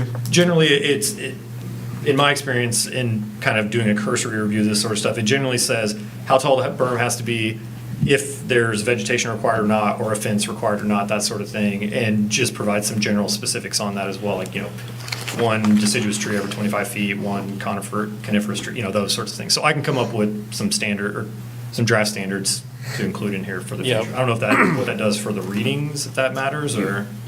Well, if we change it before the next reading, It can be edited, I mean, can make we would changes. open it for public, and again, Wanna do a would we public have to hearing. start the Yep. process all over because. no, because that's why we have think so. that's why we have the first make the reading in case we want to Yes, make edits. You're allowed to change it. This was the advertised public hearing for the process, but if you open it. That doesn't mean it has to be the final draft. Yeah. So I can do that. I can certainly look at some similar standards that would be applicable here and get those in written form and submit it back to Jeff and Teresa. And if we're going to apply an NCA to this too, we may need some time for that to play out, because if we approve this, I mean, although it takes 30 days, we want to have those. We have to find out the NCA We is want going first. Yeah, we want to roll those out congruently, because we don't want to prejudice ourselves somehow. I'll pass along the memo from legal counsel as soon as I get that. And just so that I'm clear, the preference of council is just to have that requirement adjacent to residential properties, correct? Correct. Well, it's worded to where it's any. Or non-LM. Right, Sorry, non-LM, yeah, so let's just keep it that way. Fair, yes. Yeah. Yeah, that'll work. I only had a question of it, how does it affect current building? So in a situation like that, that would be kind of site-specific. Yeah, I mean, I would apply things like that. So let's say an existing building's been there, but someone's gonna come in and double the size of the building. You can work with them through that process, but I would not try to go in and retroactively apply those standards to existing properties. That's a very difficult So situation. you're talking about Kansai Helios there? Technically, they probably have enough space, but it's the atrium building that's, that butts Concord Crossing. And they own the rest of that property. They do. So Yeah. it's really just them. So Yeah. They're just gonna have to worry about this whole thing. Yeah, if they're going to make a significant change to the property, I mean, they're going to. They're going to have to comply. They're going to have to come in for a zoning. Okay. Yeah. Is that the only edit? Uses. So we're going to change that, and then did you want to add any of those uses, even potentially into a conditional use situation? Personally, I'm a no on sports arena, but you already know that. I'm good with pharmaceuticals. Yeah. I'm knowing that sports as well. It's cool, but, Yeah, and it can be somewhere else. yep.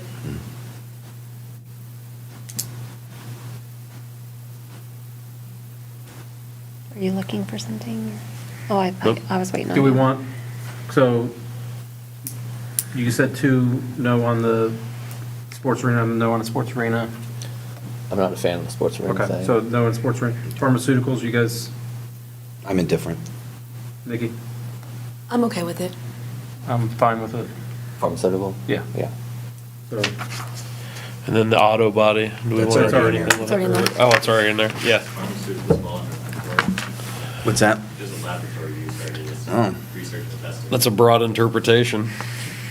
I think if the intent is to allow for production of pharmaceutical products, that would be different than Yeah. than a research laboratory, in my opinion, from a use Yeah. standpoint. Okay, let's- So I don't have an opinion one way or the other, but I just want to make sure pharmaceuticals would be like for production of medication, correct? Research is different.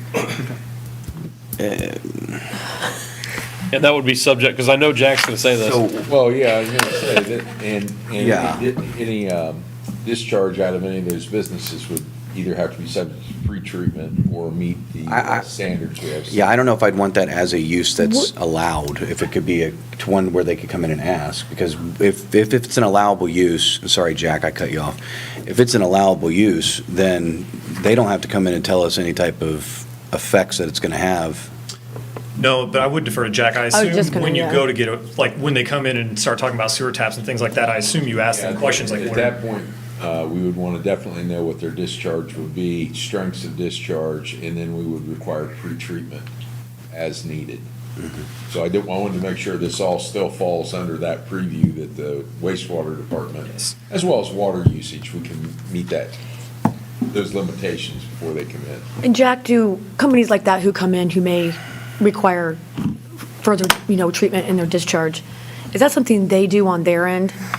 We would require it. We would tell them what our local limits Okay. can stand, what our plant can treat, anything in excess to our local limits of waste strength, then they would have to do a pre-treatment process that would. At site, on their site, correct, before they, That's their okay. site, their expense, their responsibility. Okay, all right.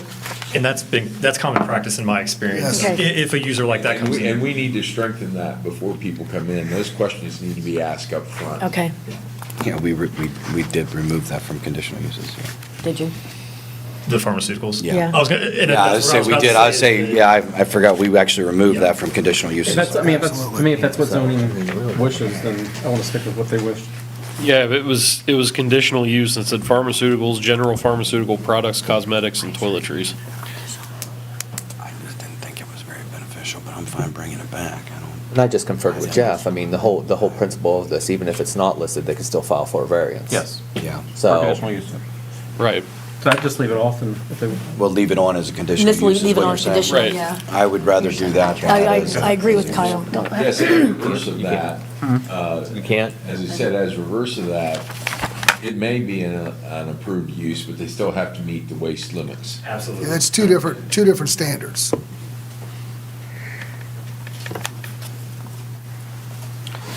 Can we get a final determination for Teresa? I just want to make sure that we come back with the most complete edits. Right. that- Jack, you have no concerns with that? Yeah. Matt, what do you think?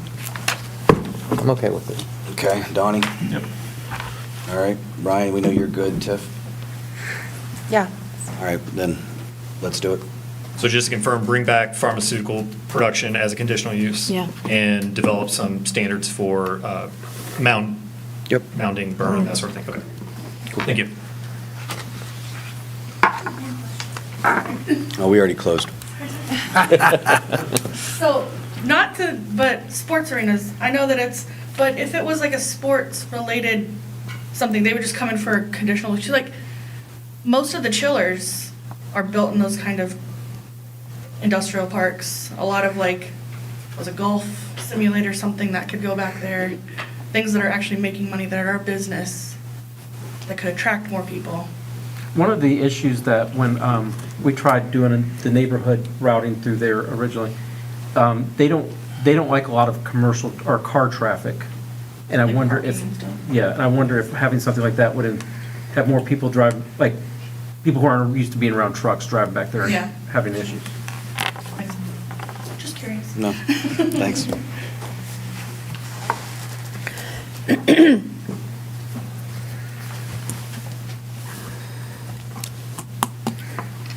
Okay, moving on, ordinance 05-2026, an ordinance amending ordinance 16-2025, the annual appropriation ordinance of the city of Johnstown to approve necessary changes to appropriations.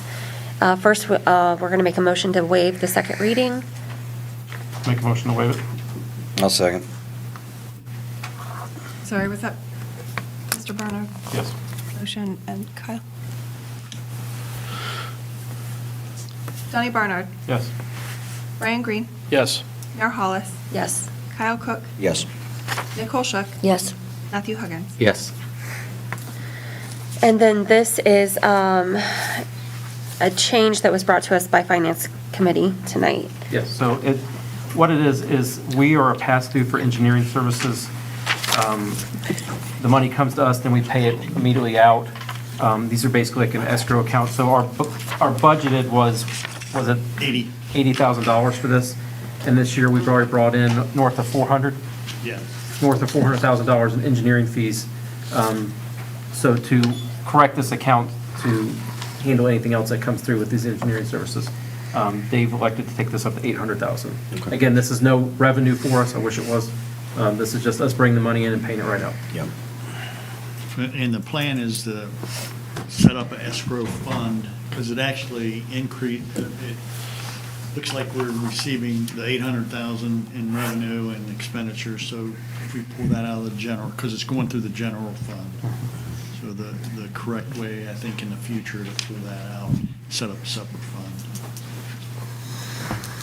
Makes sense.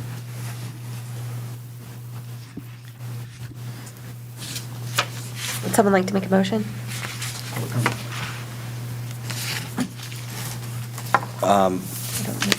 I'll make a motion to approve Resolution 2026-29. I'll second. Kyle Cook. Yes. Nicole Shook. Yes. Matthew Huggins. Yes, but to clarify, it was 05-2026, not 2026-29, Kyle. Oh, okay. Just for clarification, but yes. Donnie Barnard. Yes.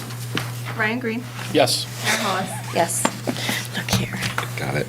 Next is Resolution 2026-29, a resolution authorizing the city manager to enter into a Phase 2 intergovernmental agreement with the Licking County Transportation Improvement District.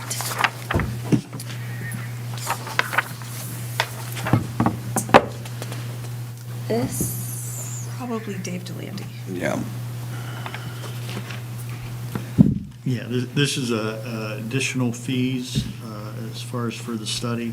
It's 15,000, and then per this, we will be receiving those funds back in the agreement. So actually, the next one also will be similar to this also with the increase.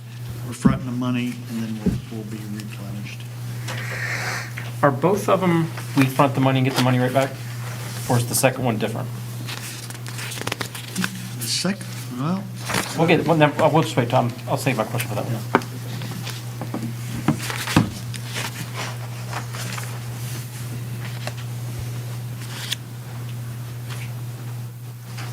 does anyone have any comment or question?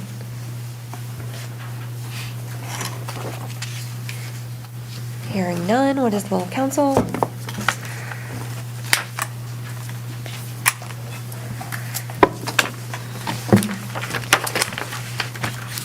Okay, I'll make a motion to approve Resolution 2026-29 as written.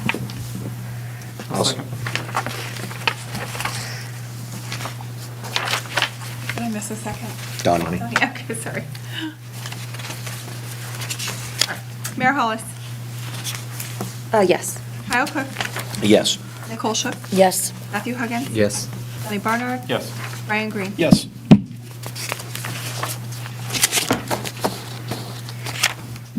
Resolution 2026-30, a resolution authorizing the city manager to enter into an intergovernmental agreement with Licking County Transportation Improvement District.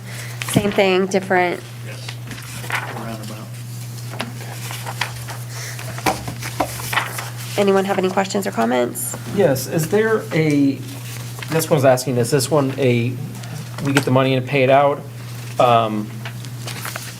Or is this our cost? Because there's no hard cap on the estimated contributions, that's what I wanted to, And we'll seek reimbursement for the project cost. so they would come back.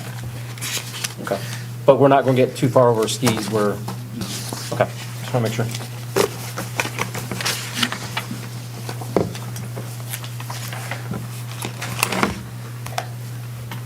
And just to clarify, the first one was for 6237, and then this one is for the Duncan Plains roundabout. Correct.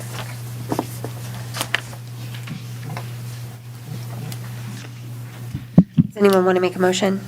I'll make a motion to approve Resolution 2026-30 as written. I'll second. Matthew Huggins. Yes. Donnie Barnard. Yes. Brian Green. Yes. Mayor Hollis. Yes. Kyle Cook. Yes. Nicole Shook. Yes. Next, we have Resolution 2026-31, a resolution authorizing the city manager to enter into a memorandum of understanding with the Johnstown Monroe School District. Dr. Wagner is here to explain further, and we also have Mr. Sheridan that can answer questions. Do you want me to go through things, or? Yeah, if you just want to do like high level, a little brief. First of all, I appreciate the council considering this. We're trying to keep our building projects on a timeline. We have the 3 projects. We have the multipurpose building out here. We have what we call the West Campus, which is on our current site. And then we have the North Campus. And we're expecting, depending on weather still, is to try and get all 3 of those sites open by December, if not sooner. And so, during my tenure, it's my 4th year with the schools, we've really appreciated that cooperative relationship with the city council. That's been around for, like I said, my tenure here, and I really appreciate that. What you have in front of you is a memorandum of understanding, and it's really the core for us is 2 things. One is it's on the second page, but we're trying to get, our construction team working again. And if you look at, does everyone have the MOU, actually, the recitals? Okay. It's on the second page there. It's on North Campus. And one of the things that we're really trying to do there is get the sewer, the sanitary tap reconnected there. We have 2 taps up from the previous buildings that were there, and have a copy of the ordinance, which I've shared from 2015. So just need to get that reconnected. The primary timeline right now is trying to get that sanitary tap, because we're going to have to dig deep there. And the details are there. If you want me to go through them, I can, but we have an existing 4-inch tap, and we need to, for water tap, and we need about a 1-inch is what we expect there, and then the sanitary is about a 6-inch. And then the West Campus down here, we need a 2-inch water line, which will connect to our existing, and then the 6-inch sanitary will connect to, for the new concession stand. The multipurpose building out here, we know we're going to need a new 2-inch water line, as well as we're going to have a new sanitary line connected, and we know we're going to have to do that. So we're just asking for some time a trust walk to work together so we can get back on our construction schedule, and then we'll have a time to work with the city manager and their other city officials to try and get this finalized on these water and sewer tap fees. I have one recommendation, or if we could make one change. I don't want us, because this is something different than we would normally allow, correct, Jack? Yes. Okay. Can we add something to the MOU or to the resolution that says this MOU is unique to this public institutional project and shall not establish precedent? That way it lets people know that we're not establishing precedent here, but because it's a public institutional project, we're allowing it to I happen. think it probably has to go back to Yaz then, I would assume. Yaz is the one that drafted it. I didn't know if we could add it to this page. I mean, you can add it in one of the sections, but I don't know how legal. Binding. We want to consult our legal counsel. I mean, If council does, I just don't want a company come and say, well, you did it for the schools, why are you doing it for this? Yeah. I have no problem doing it for the schools, I just want us not to set precedent for going forward. I think my thought process on it is that there's a lot that needs to be worked out, whether there were existing taps or not existing taps, and where things were swapped out. I don't think that there's a lot of other sites in the city that would ever be the case with. And they're essentially asking for a 60-day pass. Time to work. Time to work it out. Just like we did on Yeah. the trees. I mean, it's the same thing. So we're not holding up their Similar. construction progress while we work this out. Is I have really. a question for Mr. Wagner, if I may here. I understand that on the North Campus, there's been some confusion with was their taps swapped or not swapped, or record keeping is a bigger part of that. But if you know that on the West Campus you need a 2-inch tap, and on the multipurpose you need a 2-inch tap, why do we need the MOU for those two items? What, if we know the tap sizes and obviously the city knows the tap costs, and those aren't in question, why are, I'm trying to figure out why we're. Yeah, no, I think it's a good question. Well, first of all, let me answer what Donnie said. The district, on behalf of the school district, we're willing to stipulate that this is non-precedent setting. I think whatever format that takes. I would like to get things moving because we're static right now, like we literally can't do anything with the projects and. No, I don't want to hold you up anymore. No, I didn't know if it'd be appreciate that, easy yeah. yet or not. No, I appreciate that, and like I said, we could stipulate to that. I think there was question, and at some point, I've been trying to work through the administration, but I'm happy to work with you or however you want to do it, but there was questions about these swaps and all that. I have the ordinance, so I think we can put everything together because from what our records show is there wasn't a swap, that we have the 2015. And I think what we're showing too is we know there was much discussion. Okay. But I can't find a record of that. So I think I can speak for myself in this position. The North Campus, I think you're exactly correct. With no records being found, those taps are yours and you're not going to have to pay for those on the North Campus. So I think we're in agreement on that. Okay. And with the West Campus and the multipurpose building, again, if we know the tap size that you need for those independent buildings, I'm trying to, again, understand why we need the MOU, because those could just be paid and we'd be done. I think on the West Campus, I didn't think that we needed an additional tap. We were going to leverage our current assets that we have there. So we were going to, if you see it, this in the dumping, or the lift station and all, we were going to tap into that for the sanitary and the water. I didn't think we were going to need anything new for that. Yeah, yes, anytime you pull more water out of a main to run to a new building, you have to have a new tap, and tap fees are applicable for that. And water in, water out. So a new tap fee coming off of that line to feed another building, you'll be taking water away, but also then you'll be discharging more water, which then takes capacity out of both the water and sewer plant. So anytime there's a tap made in either water or sewer, there's a capacity fee that has to be paid. Yeah, that's something that'd be nice to study, because with the old baseball that's down there, I thought there was actually a tap at one point too, but we don't have clear records on that. There was I know there was a line run down. There was a line, and there was some kind of pumping station or something. They had like a ladder or something that was supposed to fill down there. We've got vestiges in that old building there, so I think those are things we need to work through, so. Okay, well, that's my thing is I guess what I'm stating here to council is that I agree with you on the North Campus. Yep. Records have not been found, so those taps are yours. We can find no swap, even though I know there was discussion on it.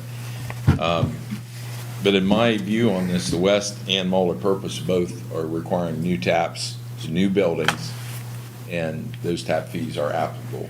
We don't dispute, we know we're going to need new taps here for this building, because I think you're probably aware of this, but I think the line runs under this building, right?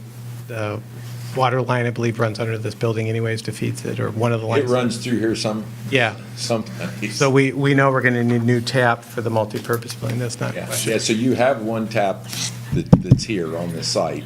Right. The new building will have to have a new tap. Now, what I was told is you were thinking about putting a new tap into this building and utilizing the old tap to the new multipurpose. No. That is incorrect. No. Okay. I think that would be good. However, we need to do this.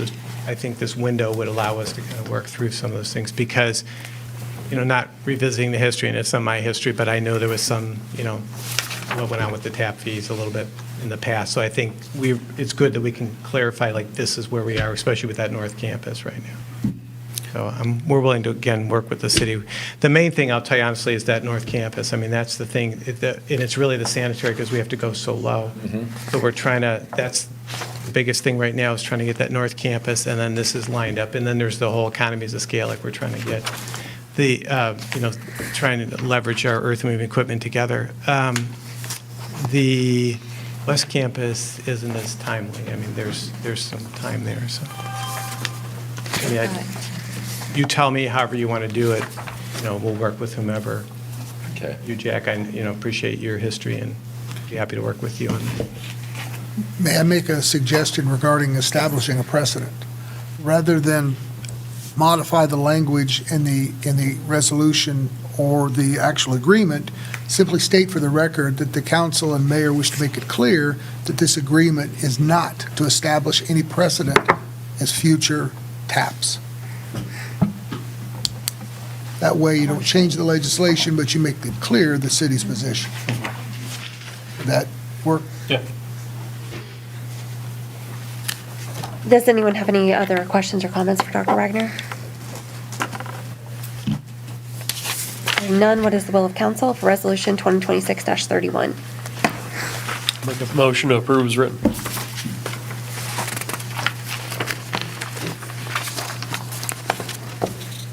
I'll second with stating that this is in no way to set a precedent for any future water tap discussions.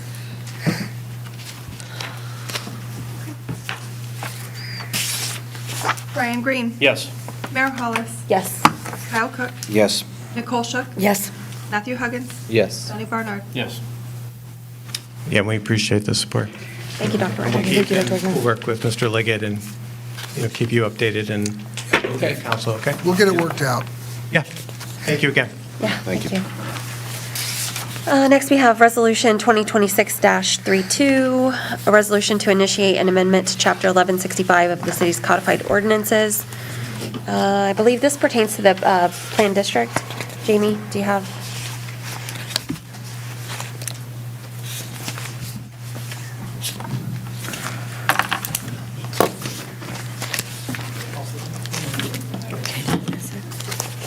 This is the cloud. But for the PD zoning related to density bank and the rights to allow other properties to join.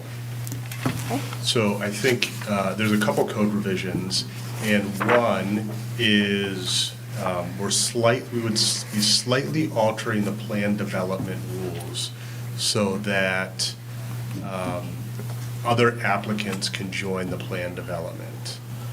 And right now, the only applicants that can join the plan development would be the original applicant for the plan development, which was the Johnstown Land Company. Through strategic partnerships, for example, if we wanted the folks that are buying the Piper Farm or bought the Piper Farm to join our plan development, there's currently no process that would allow them to join the city or join the plan development or join a new zoning code right now. So this would be establishing a pathway for them to do that as well. And then with the density, the residential density bank, it's a similar thing.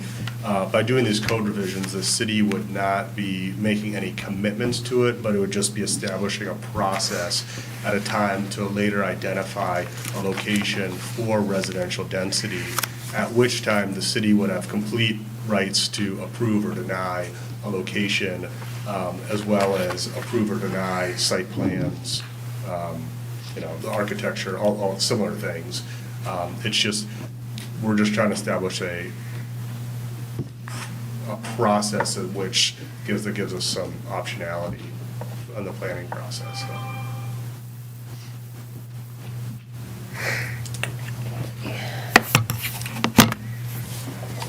Does anyone have any questions or comments for Jamie? Yes. Yeah. So, with this one, Yeah. you're saying you're trying to do this so that if Piper or whatever, and you want to move the housing density basically then? Yeah. Right? And you're saying with this, and I need from Mr. Sheridan or someone, that we could deny the housing bank to go there? I'm not reading that we can deny it, correct? No, I think, so, okay. Yes, you would have the right to deny or say no. But you don't, right now, there isn't even a path to say yes. I thought in the original that you could move it up to a half a mile. I don't think that was the housing bank, was it? Yeah. You could, You can, well, actually, you're, in a way, the planned development can expand a half a mile. A half mile. And if the planned development expanded, then you could create new sub-areas. Right now, what we're doing is having the optionality to taking the density bank and have a mechanism so that we can transfer density outside of the planned development as well. So for example, if somebody else, unrelated to us, decided to develop Khyber Run residentially, somebody else decided to develop, unrelated to us, the Dunn's property outside of the planned development, somebody unrelated to us, like if Wilcox decided to develop their property for residential, it would be a mechanism where we could transfer some of the residential density bank so that we're not piling on additional entitlement residential, so that we're still aligning with the school district's long-term goals. Okay, so let's talk about like the Wilcox property right here. Yeah. He wants to come in. Let's say that property there, I don't know what it's zoned for. Say that property is allowed to have 200 units. Yes. So you're saying he would get his 200 units plus he could bring 200 units of yours, or 200 No, he units of would yours like would be used? Subtract. buy 200 of their units. Because we've approved 1,200 units. Correct. Over there, he could take some of your units to his property. If council. If council So it would approves. take If it's But you council's can't, wish. So to take his unit. We but he, can't- you're right. we would not have the right to transfer residential density without council's approval. Right now, there's no way to transfer residential density even if council With approval. wanted us to. So essentially, this allows us to have less units available as long as they're able to go through and use their units. I would say it gives you greater flexibility on where those units are located. Well, and that's my scare, because he increased it from a half a mile to 2 miles. That could go from basically down there all the way up here, That's correct. and that's not where we wanted to put the 1,200 units. We But wanted. that would still have to be approved. But we by could council. still turn that down. Yes, right, you don't have to approve We it. could turn it down. You still Right, have okay, to as long as we can Yes, still turn it down. of course. Still Yeah, have to yeah, yeah. approve it. And I think part of the challenge, some of the precedent is based on what we've done in New Albany in the past from a residential density bank. So there's a residential density bank that ties into the strategic plan of the city and the long-term goals of the school district. Now, that residential density bank was a little bit easier at the time because there was one party that owned the majority of the ground. We don't have that luxury in Johnstown, but we want to come to a similar planning concept where we can move that residential density around. Without it, I think it makes it's hard for the city to plan long-term and align with the school district's goals, because how can we start to entitle, how can the city start to entitle additional property not knowing what site's going to develop, at what time? And then in the worst case scenario is you overextend yourself and then flood the school districts with too many children. So I think it's just putting some guardrails on what gets developed when too. No, and I'm good with that. Yeah. Because I always thought if you guys did Khyber Run or Yeah. the Duns, that you would transfer your units there. I have no problem. I was concerned when I saw it go from 0.5 to 2, that you'd be putting these housing units Oh. further up here, causing traffic issues. No, the 2 mile radius was somewhat arbitrary. I mean, it does include the Wilcox property. So we identified some potential areas that the city already has for potential residential growth. Could have been of 2.2 or 3, of course. I also don't want to stand up here and negotiate against ourselves right now, but we realize that 1,200 apartments 2 years ago to support Intel's, at the time, 30,000 employees is not equivalent to 1,200 residential homes in 2026. So we wouldn't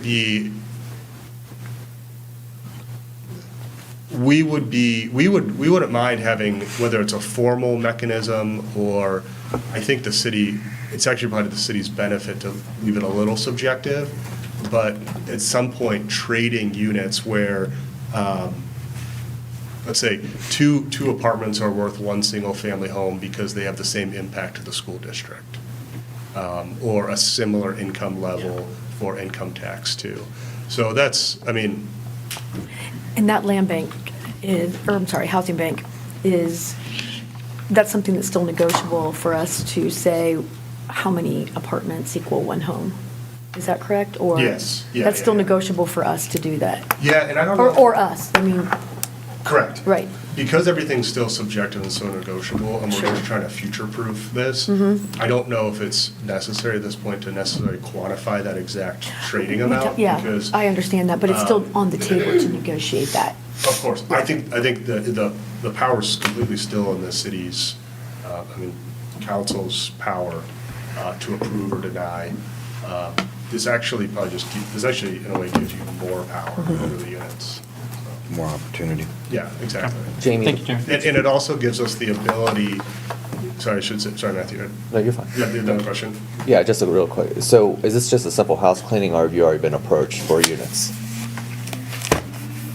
Pointed question, blunt one. But it's a good question. We've been, I wouldn't say approached, we've discussed if this concept came to fruition. I think that there's other developers, or other, I shouldn't say developers, other property owners currently in Johnstown that would have an appetite to potentially engage with this transfer, but we don't have like a deal in place right now. It's more of a general, if you can, will you, question. Likely, By yes. somebody else. Yeah. Not us, but if you can, will you, see Yeah. if you can get this, okay. Yeah, and we don't want to, we don't want to give up our current entitlements, our current residential entitlements. But we've talked about how the economic development process works. If a great economic development project came to us, the best site we have right now is the site right across from Intel's front door, which is currently zoned for multifamily and commercial mixed-use development. It's not zoned for industrial. So if we get this in place, that actually it gives us more flexibility when that industrial project does happen, or that economic development driver does happen, so that we're not, that's one less thing we have to deal with, because we're going to be frantically trying to get, I don't know what it is someday, but we're going to frantically trying to have a project come to us, and we're going to look back and say, we're glad we did this part while we could, but. The greater flexibility benefits both parties. Correct. Anyone else? Questions? Comments? Okay, what's the will of council? I think it's just the, It's just a the first reading. reading. Oh, It's just the This is resolution a that resolution. Oh, okay, I initiates see. zoning code That's for the correct. whole. Yes. It will go to planning and zoning Yep. next, yes.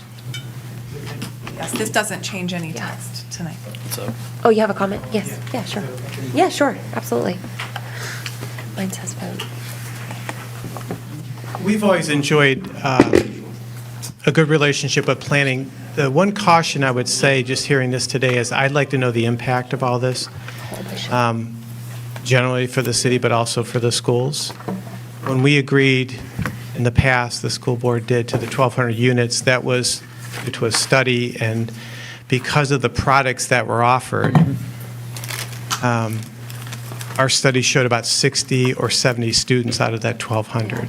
If it goes to housing, it may be 600. Well, when I stood up here and I was doing it off the top of my head, but what I said last time at the council meeting is still accurate. A house for us housing generates between 0.8 and 1.2 students right now. As I said last month, we need to update that. So I would just caution, if you move half of those, ostensibly that could be another 600 students for us, where we're looking at, from the previous study, was 60 to 70 students. So, and then I the think other that's a thing good I would point, say, too, go ahead, one second. for us to work towards is getting language where we would always include the school in Yeah. these negotiations as we negotiate with, especially with like housing banks and, Some cities do that, like Pataskla has that in their charter, I believe, or, but a lot of that comes to schools.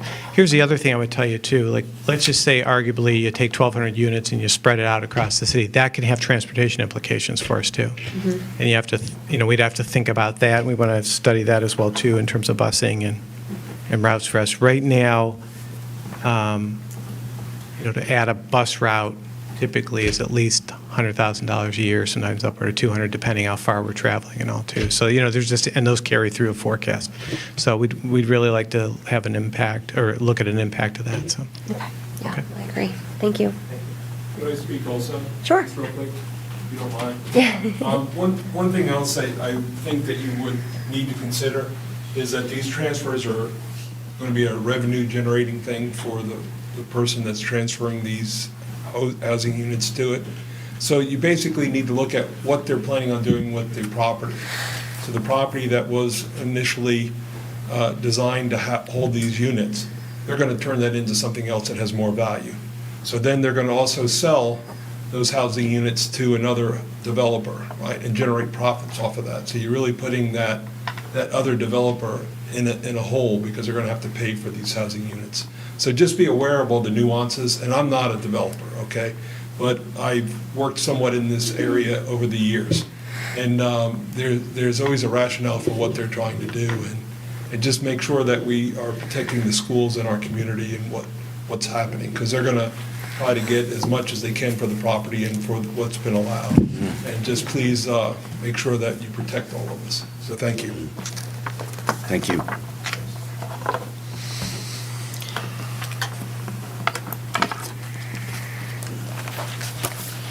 Next is Resolution 2026-33. I'm sorry. You have to vote on this. I thought you just said we don't vote. You're voting on just to initiate the text. Yeah, well, that's what I thought too. So, but everybody stopped me on the vote. Okay. Do it, or two. This is just the resolution that initiates the process of changing the text. You do vote. Right.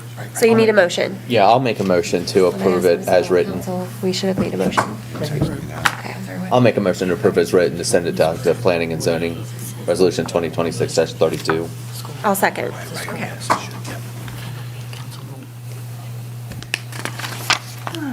Matthew Huggins. Yes. Donnie Barnard. No. Ryan Green. Yes. Mayor Hollis. Yes. Kyle Cook. Yes. Nicole Shook. Explain to me the vote again. We're sending this to, There's three ways that a text amendment can be initiated. One is by an applicant turning in an application to change the text, a resolution of council, or a resolution of planning and zoning commission. So this is just the resolution of council that initiates the process to change the text amendment. Passing this tonight doesn't change the text. It sends it to Planning and Zoning Commission, which is the next step in the process. The Planning and Zoning Commission will have this on their agenda. There will be a public hearing. They'll review the text, and then at some drafts can be point- made at that time. Yeah, there's Changes public, and stuff all can be kinds made of at that public time, notice, correct? public hearings. Then Planning and Zoning will make a recommendation to council. It will come back to you. And that's why she's so good. Thank you. I'm yes then, fine. Okay. Your vote is yes? Yes. All right, that passed 6-0. Okay, next is Resolution 2026-33, a resolution to initiate. sorry. So that was 5-1. 5 to Donnie 1, voted there you go. Everything tonight's been 6-0. 5-1, Donnie said no. Got it. I'm not that good. Take back my comment. I was wondering if you were thinking that. Are we ready? We're ready. Resolution 2026-33, a resolution to initiate an amendment to Chapter 1141 of the city's codifying ordinances. I'm not sure who is updating. Is this Jamie? It's the NCA?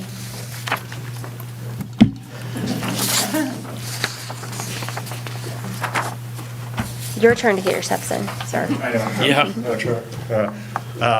Trevor, I'm just kidding.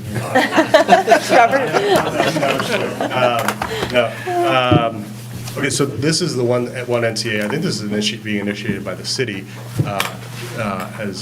but the goal here is to establish one NCA, and as industrial development or economic development expands throughout Johnstown, having one NCA, we believe, is going to better align everybody's interest, so that, one, different industrial parks aren't at a competitive disadvantage because one might have an NCA charge and one might not. We also want to avoid having somebody benefit from infrastructure, water or sewer lines that get installed, but not pay the millage. So anybody that taps into the water lines that are funded by the NCA should pay into that until the debt is retired, so that the city can then start using discretionary funds as soon as possible. And then with this too, the NCA board is the same for all, then, is that correct? As of right now, yes. Okay. There's 7 seats. I'm a board member. The city has 4 seats. The city will always have a majority. Will always have their- Legally, they have to have a majority on the board. Yeah, so I don't, yeah. Does anyone have any questions or comments? Just one question I have just for clarity. So if we're giving the ability for other developers to enter into the PD district in the NCA, how exactly, can you lay out that process again for us? Yeah, so As far as how seats would work on the board and everything? Okay, so, well, there's, I guess, 2 different things. Entering the PD, I think we would have to, the original applicant also has to approve them. So not just somebody randomly can join without, create their own sub-area, right? And then joining the NCA, layering on top of the NCA, the 9.75 mils, that is put onto the property indefinitely. It actually shows up on your tax bill. Now, somebody can join the NCA and not be in the PD. So, for example, if the NCA, if the current NCA and the current PD paid to fund water and infrastructure lines that came down Mink to benefit an economic development project, and those lines were there in place, and somebody decided to tap into those lines while they still had debt on them, by having one NCA, the city could then require people to join the NCA so that they're tapping into, so that they're paying their proportionate share of those existing lines, which would then help retire the debt quicker. With the board seats, what's currently proposed actually does not address that. I think that has to become negotiated at a later point, depending on, my guess is if somebody with 1 acre, for example, could join the NCA, tap into the line, pay for it, but I don't know if one acre would justify one of the 7 board seats if somebody else had 500 acres. So I think the board seats, depending on the growth and scale, would have to be addressed at a later date. And this might be something we have to talk about as a city. But yeah, it's a question that I've had is, as this grows, develops, and matures as a district, and we have our NCA involved and other major players come in, I know we've talked about other developments. I mean, if you're going to bring 1,500 units in over a 1,000-acre parcel, obviously you would consider yourself a major player and probably want to have some involvement. So that's something we'll have to figure out on our own. It's a negotiated process. Okay. It has to balance out the advantages of joining the NCA, have to balance out what the cost they're going to accept because they're now a member. Yeah. All right. But again, tonight, we just are voting to send it to planning and zoning to initiate This is it. starting the process. Does anyone have any other questions or comments? Okay, what is the will of council on resolution 2026-33?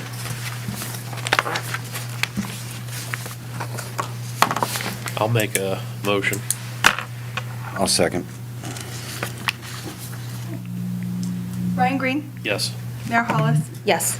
Kyle Cook, Yes. Nicole Shook, Yes. Matthew Huggins, Yes. Donnie Barnard. Yes. Thank you, Jamie. Resolution 2026-34, a resolution to adopt the Johnstown Design Guidelines. And we have Trevor. He's back. Please state your name.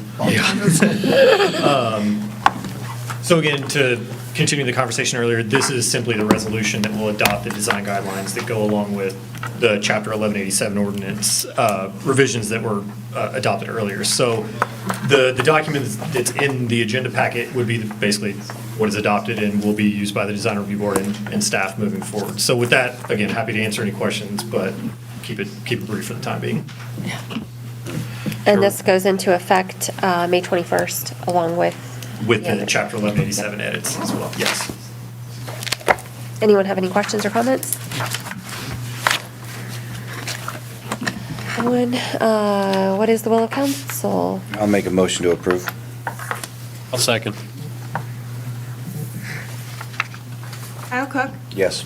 Nicole Shook, Yes. Matthew Huggins, Yes. Tony Barnard, Yes. Brian Green. Yes. Mayor Hollis. Yes. This one has been a long time coming. Good work. Thank you, Trevor. Thank you. Introduction of legislation, we have none. Next on the agenda is council priorities, goals, discussion.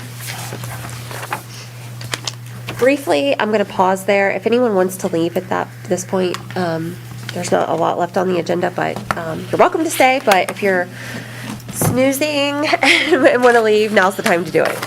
Give you just a couple minutes.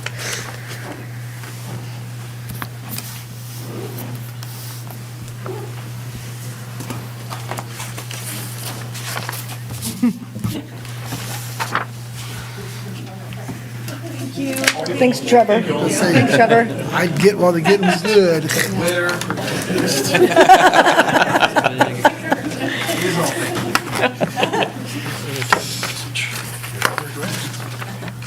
Just now. Okay, council priorities, goals, discussion. I guess we'll start with Mr. Huggins. This has been brought up, about a month ago, for council goals, our priorities as council. I don't know, I might, other than Kyle, may be the only salesperson on the panel here that I've been in sales and marketing. I guess Nicole's been in sales and marketing for 20-plus years. And in 20-plus years of being in sales and marketing, I can tell you, every time that I make an agenda to put out goals or what we're going to concentrate on, a week later it changes. So as a council member, I don't think that I in good conscience can sit here and say, here's what our priorities are as a city, and follow this, what we need to do, because by the time we meet again in 2 weeks, it's probably going to change. If a perfect example, and I would hope Ms. Teresa would back me up here, how many times did you change the packet since you sent it to us Friday?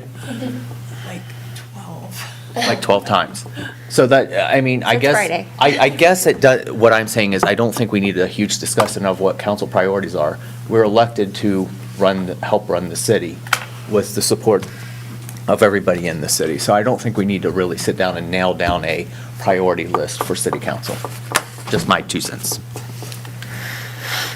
Disagree. Any goals? Do what's right for our constituents. You know, this is my first tenure with city council here. I've sat on a lot of boards in my life. For the most part, I see us working together. I will echo some of what you've seen on Facebook. You know, we're not always going to agree. So the goal would be to work together really, really well. We don't have to agree. That's why there's 7 of us. So we don't get tie votes a lot of times. So my goal, I guess for me, my goal is to do with the people who signed their name and put me on the ballot to get me elected. I'm going to do up here what they elected me to do, which is work with them, work with the rest of the council, and do what they've asked me to do. So that's my main goal up here. Tony?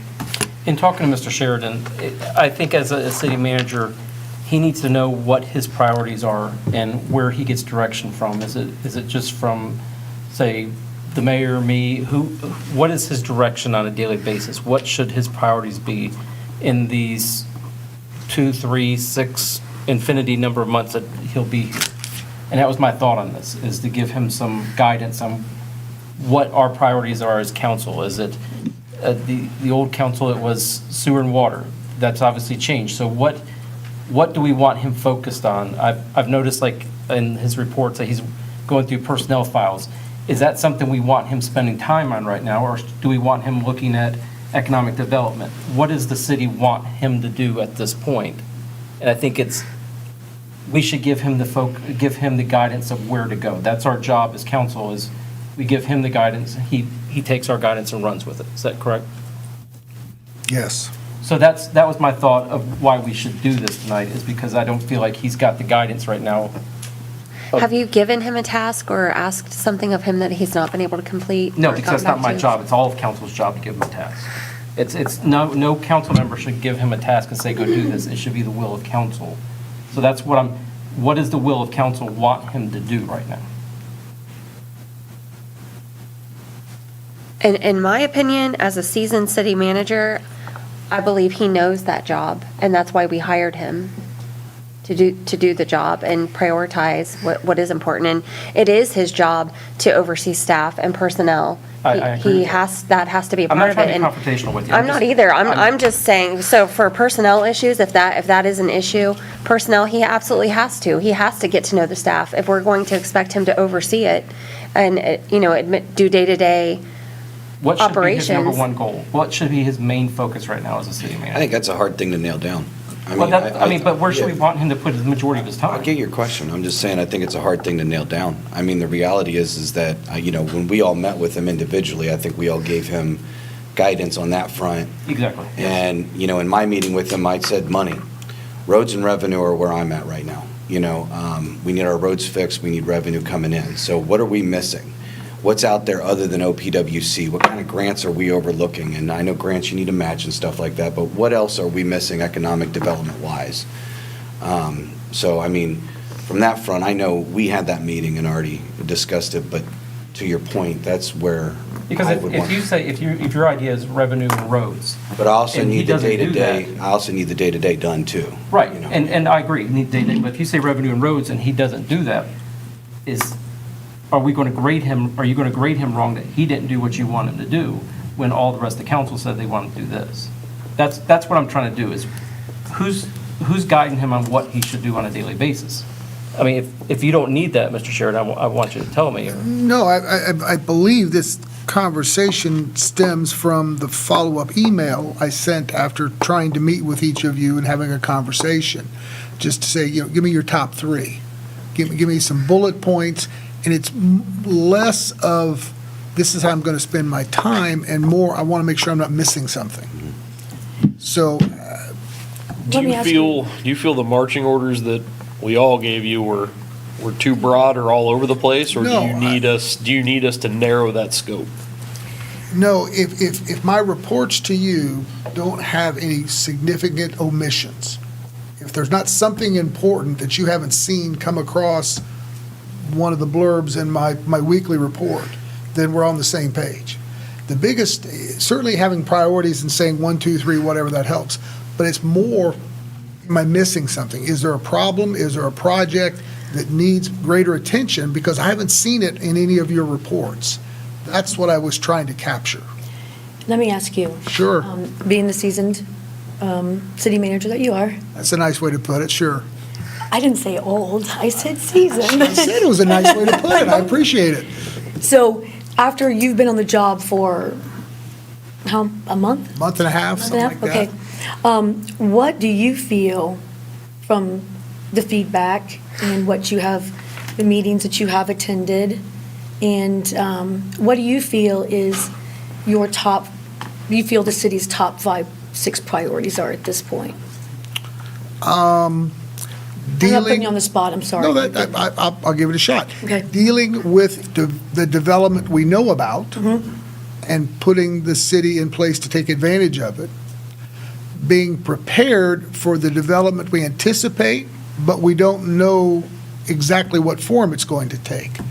And then the third was trying to put the city in the best condition to address some of the deficiencies we know that we have. Parks and Recreation, roads, staff, those kinds of things that are everyday responsibilities in every city and town that may not have been given the attention needed in the most recent past. Okay. Does that make sense, I hope? Very much so. I, for one, like those priorities. Thank you. So I'm comfortable as long as one of you doesn't say, well, this was important to me, and I've not seen any mention of that in the however many weeks of weekly reports that I've sent. I will tell you, the weekly reports I'm doing here are much more detailed than the ones I've done in the past, because this is the beginning, and it's more important that I try to give you a better taste, because I get to see some of you a lot, some of you not so much, and I want everybody on the same page. Appreciate that. Yes. So if I'm being successful, I'm good with it. The main thing is, if I'm missing something, if there's something that's important that hasn't been given attention, or that I'm not aware of, because there's still a lot to learn. But I appreciate it. I greatly enjoy the challenge. I will say I'll give you great accolades for your reports every week. They are very, very detailed. I like them Yeah. too. I like the fact that there's no secrets. Yes. I think your reports are very, very open. I mean, even if, when you and I had our first meeting, you found out I'm a little off, but, that was right in the report. And I think that's important, because that was an hour and a half of your time that was spent talking to a council member, so you are accountable to everybody, accountable to me, Sure, accountable to the rest of the council, accountable to the city. So I think in that capacity, I'll give you the greatest accolades I can in that capacity. I guess I misunderstood your question, Mayor Hollis, when you said council. I didn't realize we were talking about his I did not priority. either. I thought we were talking about I didn't know council, too. minutes, and, So I apologize. and I'm not trying to be funny, but if I was to sit here and say, what do I want Mr. Sheridan to concentrate on?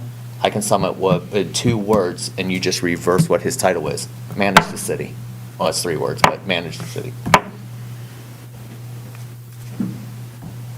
Donnie, do you have anything else? You don't have anything for council priorities or goals? No, it doesn't sound like you guys want to do that, so. Oh, well, yours were referring to the city manager, so I'm asking if Well, you it have was, anything for it was, council. I feel like the city's goals would be the city manager's Sure. goals. So that was my thoughts, is if the city has 5 goals that we want him, these are our top priorities. The top priorities of the city, then that would be his top priorities. He would Yes. not be, Clearly. he would not be trying to get a swing set if we said Parks and Rec weren't a priority. So what are your priorities? My priorities is to work on our boundaries and establish our boundaries for our city, where we can grow in the future and how we grow in the future. An annexation plan? Not an annexation plan, but how do we annex with the stipulations that surround us, that we don't have the sewer and water around us? So how do we grow in the future if there's sewer and water outside of our boundaries? There's a couple of different strategies on how you would address that. But And you don't have to answer right now, but that's one of my thoughts. Another one is getting our zoning, and it's already started, but getting it more dialed in. we now have a zoning, code enforcement and zoning inspector. Yes. He'll need to be trained, so, but I think he will do a good job. Building the staff is another one. I've got a half dozen decent resumes for planning and development, to the Director of Planning and Development. I've got a phone interview with the third one tomorrow, and I'm having lunch with another candidate tomorrow.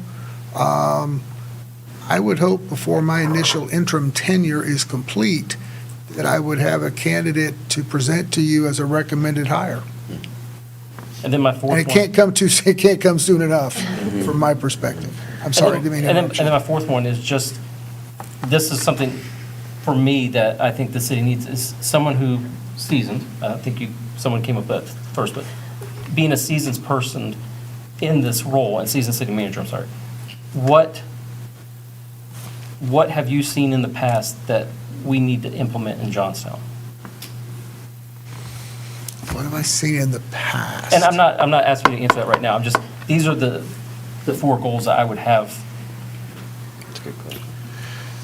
I believe in my experience, I've only dealt in one other community that comes even close to the expected explosive growth. And what I would tell you, the lesson there is there were far more obstacles and negatives they anticipated that would come with that growth. And they weren't prepared for. So growth is a good thing. It beats the opposite. Does require preparation. I think maybe the best way, I'm sure I can say it right. The challenge we have is you need a staff today that you can't afford to be in the position you want to be in 10 years. Because it'll take that long as this growth moves forward for some of these things to fall into place. That might be the greatest financial challenge, notwithstanding all the other ones that we've talked about, fixing the roads and so forth.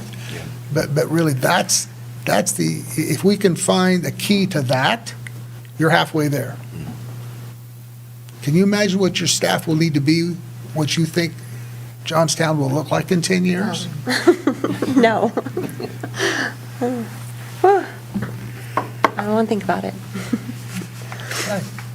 I hope that helps. Yeah, I think that's good. Ryan, you have anything? No, honestly, the only thing that I would say for you, I mean, we're giving you a large task, but honestly, in short, it's the show goes on.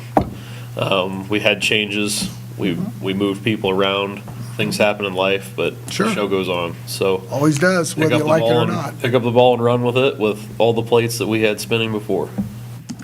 Doing my best. Kath? I already spoke. Oh, you did? Nicole, do you have anything? Yeah, mostly just, I wanted to be able to hear from you Okay. on your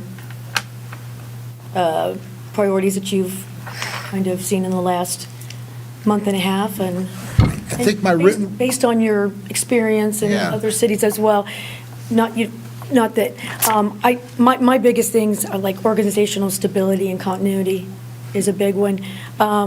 Full council communication and transparency, charter-aligned governance, financial oversight, transition, cost tracking, which is, we have a finance director, but you kind of keep an eye on that as well at the city manager level. The staffing issues and solving some of those, which you have obviously put out a planning and development person. You hired an inspector, zoning inspector, which is awesome. And then just what you said, the development and infrastructure awareness. So. that's a pretty broad task. I mean, that's a lot of very challenging and Yes. significant accomplishments. If we get half of those, we'll be doing all Oh, right. yeah, absolutely. But we're moving all that forward. That's my big one, is all of those are moving. Okay. Thank you. Okay, we're going to move on to other business. Mr. Huggins, anything? You moved the agenda item. Yeah, I did. Oh, yeah. I Excuse did. Yep, I did move the agenda item to other business. So do we have to do that first then? Yes. Thanks, Teresa. May I speak on that? Yeah. Thank you. I have been in contact with the District 5 person, I believe his name is Chaz. His information's not on here because they don't really need it, but we're having a significant project at the State Route 37 in Leafy Dell that encompasses a school as well. So I reached out trying to be a little bit proactive, and they did come up with a sheet and several links that you can, the actual citizens can scan, get email updates on road closures. It's going to be a year-long project. The road closures could start to happen sometime around June 1st and could go, like I said, for 12 months.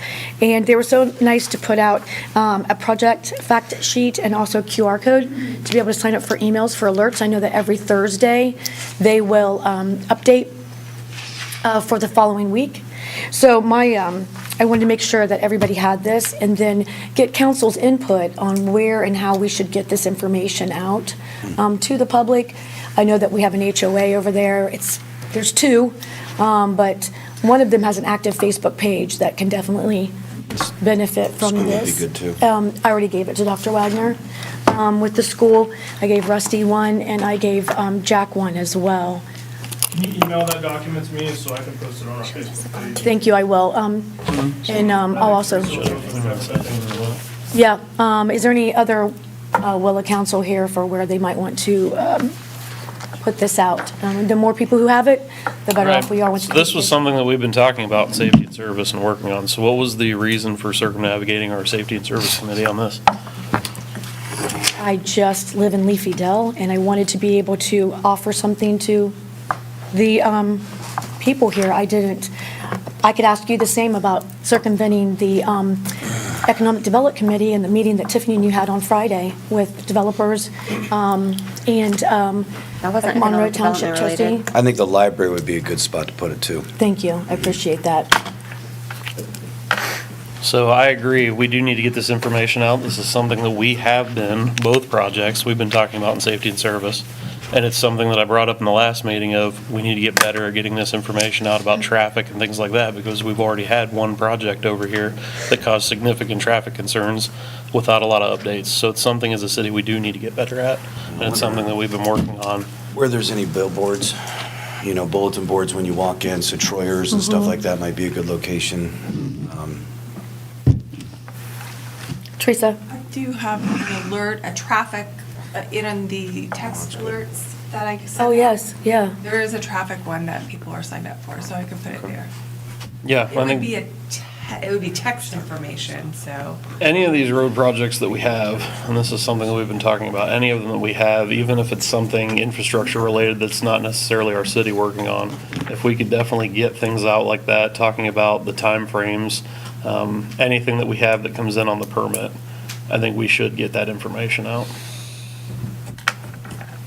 Nicole, are you planning on putting this out on Town Square? I mean, half of us live in Leafy Dell, me, you, and Ryan, so. Yeah, Are you gonna put it on Town Square? I don't know who runs Leafy Dell 1. Well, you can, as of now, I talked to their board member of theirs. They wanted to shut down the page because there were some of us from HOA 2 that was on there. So they were a little, I don't know exactly the ins and outs. for I know HOA. they still have their But they don't HOA. have, the HOA 1 would not be connected to our Town Square because they have a different No, property. no, I know that. That's what Okay. I'm saying. Are you going to put it on Associa, which is our Town Square for Leafy Dell? We're Leafy Dell 2. Yeah. Leafy Dell 1 still exists, so I don't know who runs that. So that'd be somebody else to give it out to. And Ryan, there's a condo association too, so there's There is. technically 3 HOAs. Nice, yeah, So so- you probably know those people who run that you could give this to. And that would pretty much encompass all of Leafy Dell. What is Town Square? It's Town a- Squares is just an online tool that Associa uses for people to basically, Do they get up, I don't remember getting any updates on when somebody posts on there or, I don't know how, honestly. I don't know. It took me forever to get logged in on there. I'm probably wrong person to ask about HOAs. Yeah, it's, I don't know how that posts on there where people would see that. Yeah, I don't know. I mean, I can find we used to out. have a Facebook page, Yeah, we can't post on it. but yeah. I don't even know who our manager is over there anymore, so they go through managers like once every 6 months, I think. I can check into it Okay. and see. I'm not sure. Yeah, they're one of my clients anyway. I mean, if I have some people that work at that office, if you want me to throw it over to them, see if they'll post it, so Yeah, if you want to. I can. Okay, thanks.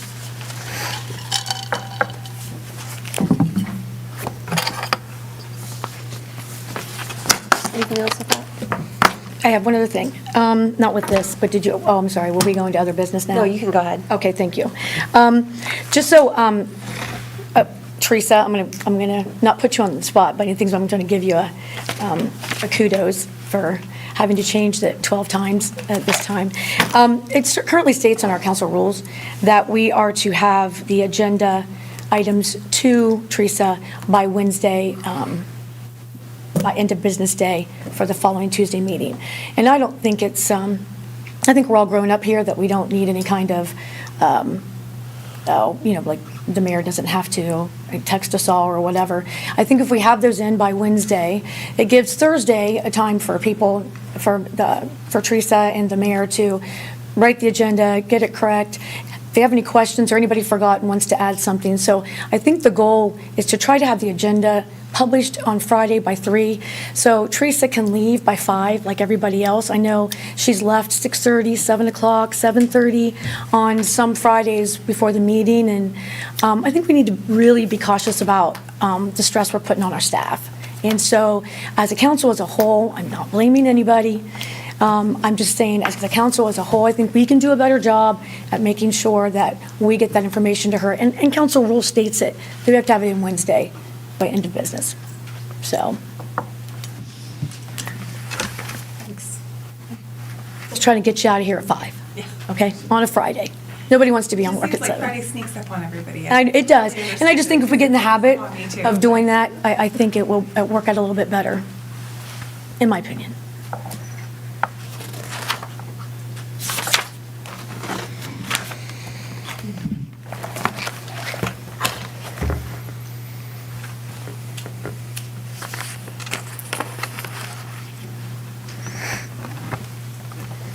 Kyle, do you have anything further business? I do not. Ryan? I do. So opening day for JYAA baseball and softball youth sports, April 25th. That's a Saturday, so stop by and also watch for traffic in that area. We're going to have a lot more people than we typically do in that area. Also, looking at the agenda tonight, and I had some public also reach out on clarity on the agenda versus what is to be voted on tonight versus what is a first reading. I had people ask. They've had some confusion lately over where you see like item number 13, the introduction of legislation, and then you have other items and things. If we could do something just in the wording to get everybody on the same page and let the public easily see it, whatever that may be, just of categorizing things and labeling them on what's going to come up for a vote tonight versus what's just the initial hearing on that. I think we could do something there. It's listed on the, on the legislation of when the, I think a lot of people just read that first agenda page, and that's about all the further they go. So I don't know if there's something that we could just put onto there. are you saying separate the, so we have 3 categories, tabled legislation is tabled, it's under that. Public hearings, if they're holding a public hearing, it's under that. If it's just the introduction. Yeah, Yeah, I if we get something, separate this, the introduction piece. So if this is the first time you're gonna hear it, there's no vote to be on that night, separate those ones. Just so people know, because I'll have people that call and ask or send me a message and ask and say like, are they gonna vote on this tonight? Because they're prioritizing their schedule on whether they wanna show up. If it's gonna be voted on versus a public hearing, because there may not be as much conversation on it until the actual night where it's voted on. I do that. Unless I put something in the wrong spot. Just with at least where they're listed at, yeah, just with where they're all in that category tonight in the public hearings versus the introduction of legislation. Teresa's looking at it as their public hearings, because they're public hearings, where you're looking Yeah. at their introductions. Yeah. There's, I think there's just a disconnect in how people look at them, and I'm sure you're probably right, but, because you've done this and have a. I'm just not sure what to do differently. Yeah. If there's something that we could put in there when it is the first hearing and it won't be voted on, just to separate It would be those. under the introduction of legislation category. yes. Part of the challenge was the agenda was so extensive. True. What if we made a note that items in bold are the only ones that will be acted on that night? Yeah. Yeah, if there's not gonna be action that night, I think we should separate those. Oh, yeah. You can color code it too, and just have at the top that if it's in red, we're voting, and if it's, or green, we're voting, red's first read, or something like that. Too many people get it in black and white, so I'm. know. Yeah, I was just gonna say. Good point. Yeah. If they're not looking at the I was legislation. colorblind. If they're not looking- Yeah, if they're not looking at the legislation in the packet to see when the readings and the vote are, I don't know, I'll figure something out. We'll come up with something. Yeah. It has to fit into my civic clerk program, so. Gotta I don't have a way to make have those lighter longer. agendas. Lighter agendas. Stop It doing. was a long one. Did you not know we're growing? I've heard that. That's why I always ask. That's why I always ask. We got a lot going on in I did used to- town. Actually, before those categories, I did used to put, for each piece of legislation, I used to write after it, like in italics, like when the introduction was, when the public hearing is, when the vote is. So, I mean, I could go back to that. It made it longer, Oh. but it would be more clear maybe. Yeah, whatever creative solutions we come up with. If in doubt, they should contact us, and we'll be able to tell them. There you go. Anything else? That helped. Yeah. Donnie? Yes, I think Nikki mentioned it earlier. We've got all these council committee meetings, but we haven't had economic development yet this year. And I think that's one of the highest priorities of the city is economic development. We're making it a priority with everything. Should we get one of those scheduled soon?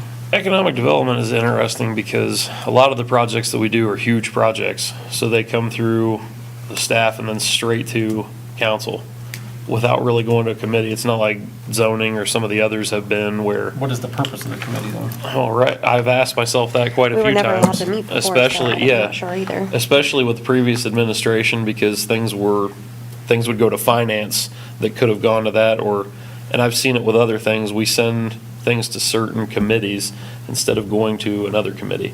So it's interesting how things play out, but economic development's interesting because it's very broad. So there may not just be something that's an easy conduit to shove through there. I think it's worth a conversation, though, in the committee to define it a bit better, because it does have a definition. The committees do have definitions. They do. And, yeah, and, I mean, I think it serves a good purpose if well-defined. Who's on it? Myself, Three of Tiffany, us. and Ryan. Okay. Okay.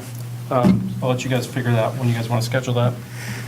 In the manager reports, there was something about right-of-way acquisitions. What's the status with that?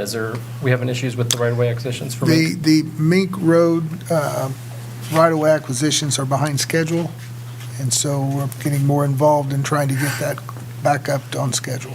Now, who handles that for us? David Rourke was the gentleman who was Okay. hired to do the right-of-way acquisition. One of the issues was the significant right-of-way was owned by the Dunns, and they'd not responded, so I got a hold of them, and we're getting that worked out. One of the issues is NACO can throw more money at it, but then it takes longer to get paid back. So we're trying to do everything we can to get that back on schedule and work with the property owners so that we can move forward. Okay. The next thing was the proposed splash pad project. Is there a proposed splash pad, say that 1,000 times, splash pad project? And what cost, are we incurring any costs right now with Jacobs Engineering No. and Bowen Construction? No, there are no. So we've had the costs same incurred. splash pad project that was proposed years ago that basically we've been working with. We have the same money earmarked that we've had for years. There is no and money for it right now.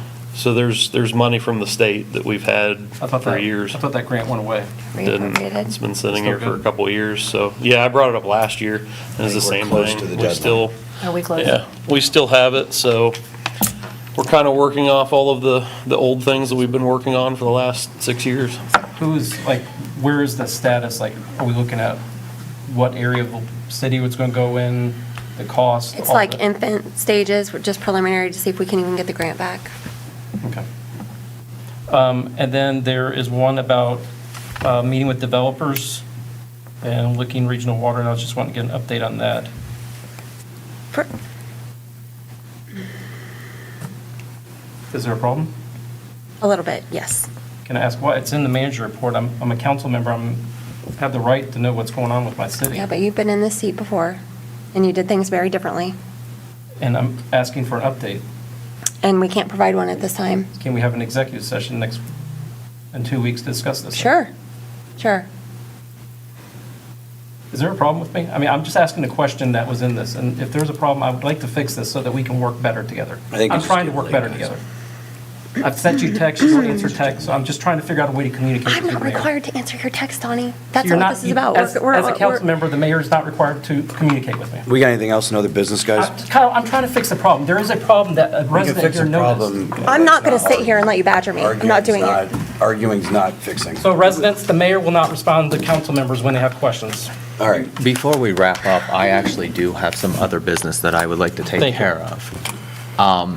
As you guys know, we're going to be having our second Rules Committee meeting May 6th. Probably much needed. I have put myself up for chair of that committee. I do expect that vote to go through for me to be chair. I'm going to ask of anybody within this council or within staff if they would like for me to address anything. And here's are a couple things that I'm going to earmark. One of those has to do with your personal computers and your personal phones on this panel. If you're using it for personal business, it is against council rules to do that. For me, that's a morality clause because you're not paying attention to the city business, and we have to figure out if you're caught doing that while we're trying to conduct business, what, if anything, can be done to a council member doing that. Simple as that. I'm a rule follower. It's what I like.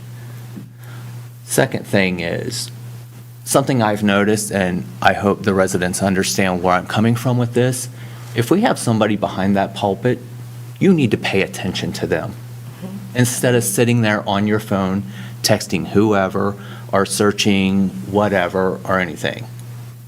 My computer's up, it's always on the agenda. I'll ask Mr. Sheridan, did you see anything else on my computer tonight? No, sir. The agenda. So if anybody has anything they would like me to address in Rules Committee, I'd be more than happy to take an email from you. I would ask that you address the email to me and CC the rest of council on the email.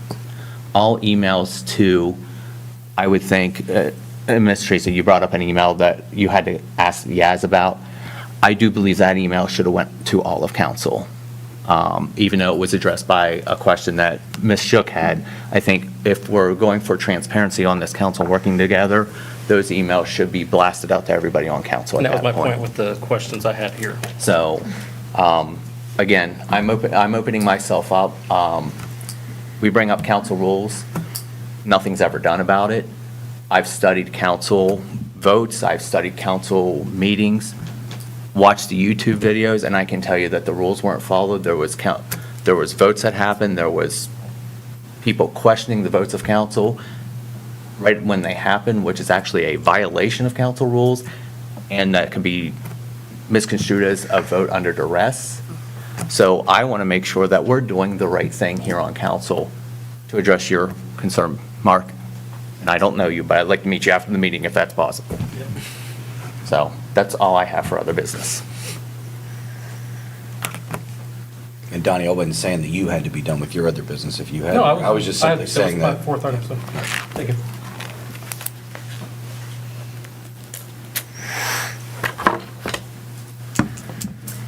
Donnie texted me earlier this week asking if Mastodon Ice Cream's celebrating their 1-year anniversary next month, and he would like to do, you called it a resolution, I believe you meant a proclamation, Thank you.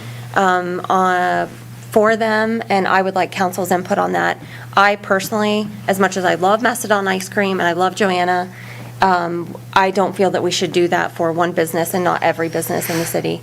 I think we have a Chamber of Commerce that could facilitate that if we wanted to recognize businesses. But if the city is going to do it, then I think we need to go back and recognize every single business in the city. That's just my input, but there's 7 of us, so I wanted to get everyone's input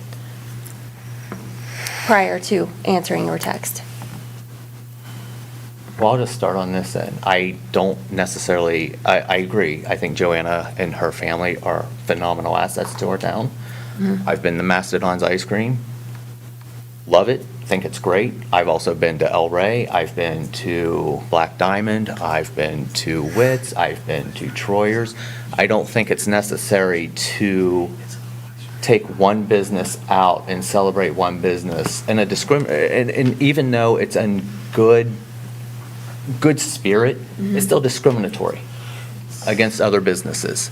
So, you know what? I'll give them a huge shout out. They're doing a great job, but I agree with you. That's a Chamber of Commerce type thing. That's a Better Business Bureau type thing. I don't think it's a council's job to celebrate individual businesses, because that's what builds animosity in a town. You celebrated this business, but not this business. You were friends with this person, you were friends with that person. That's how we get division in a small town. Just my 2 cents. I appreciate the sentiment, Donnie, but I do agree with Matt. I think one easy way to differentiate on who gets a letter and who doesn't, I know that at the state level, when I worked down there at the Senate, people ask for president's letters and things all the time. We've all asked for them here. They have a clear set of rules through LSE that tell you who gets a letter and for what. So maybe Get that that's for us. maybe that's something council rules can, That'd be can cool. figure out, and we'll Do you know the decide. person who has those rules? I can get them for you. They're on the 'Cause I know- website. The reason I brought it up was because I Yeah. noticed they had one from Kevin Miller on there. Because, It'd be nice to have something from the yeah, city. and I mean, it's hard to draw a line, right? But there's, 100th birthday, not 95th, or, Yeah. 50th anniversary, not 45. So, good we point. can draw that line and, Having a standard. yeah, have a practice. standard for who gets what. It's a good point, man. That's a good suggestion. Yeah. That's all I had. Did anyone else have anything? Motion to adjourn? Teresa, sorry? Just a reminder, the next council meeting's on a Wednesday, Yes. Oh, the yeah. election, so it's May 6th. No, Be informed I just- and go vote. glad I just canceled something. Well, I accidentally scheduled my vacation to leave May 6th, so I'm gonna. Good. I'll make a motion to adjourn. I'll second. All in favor? Aye.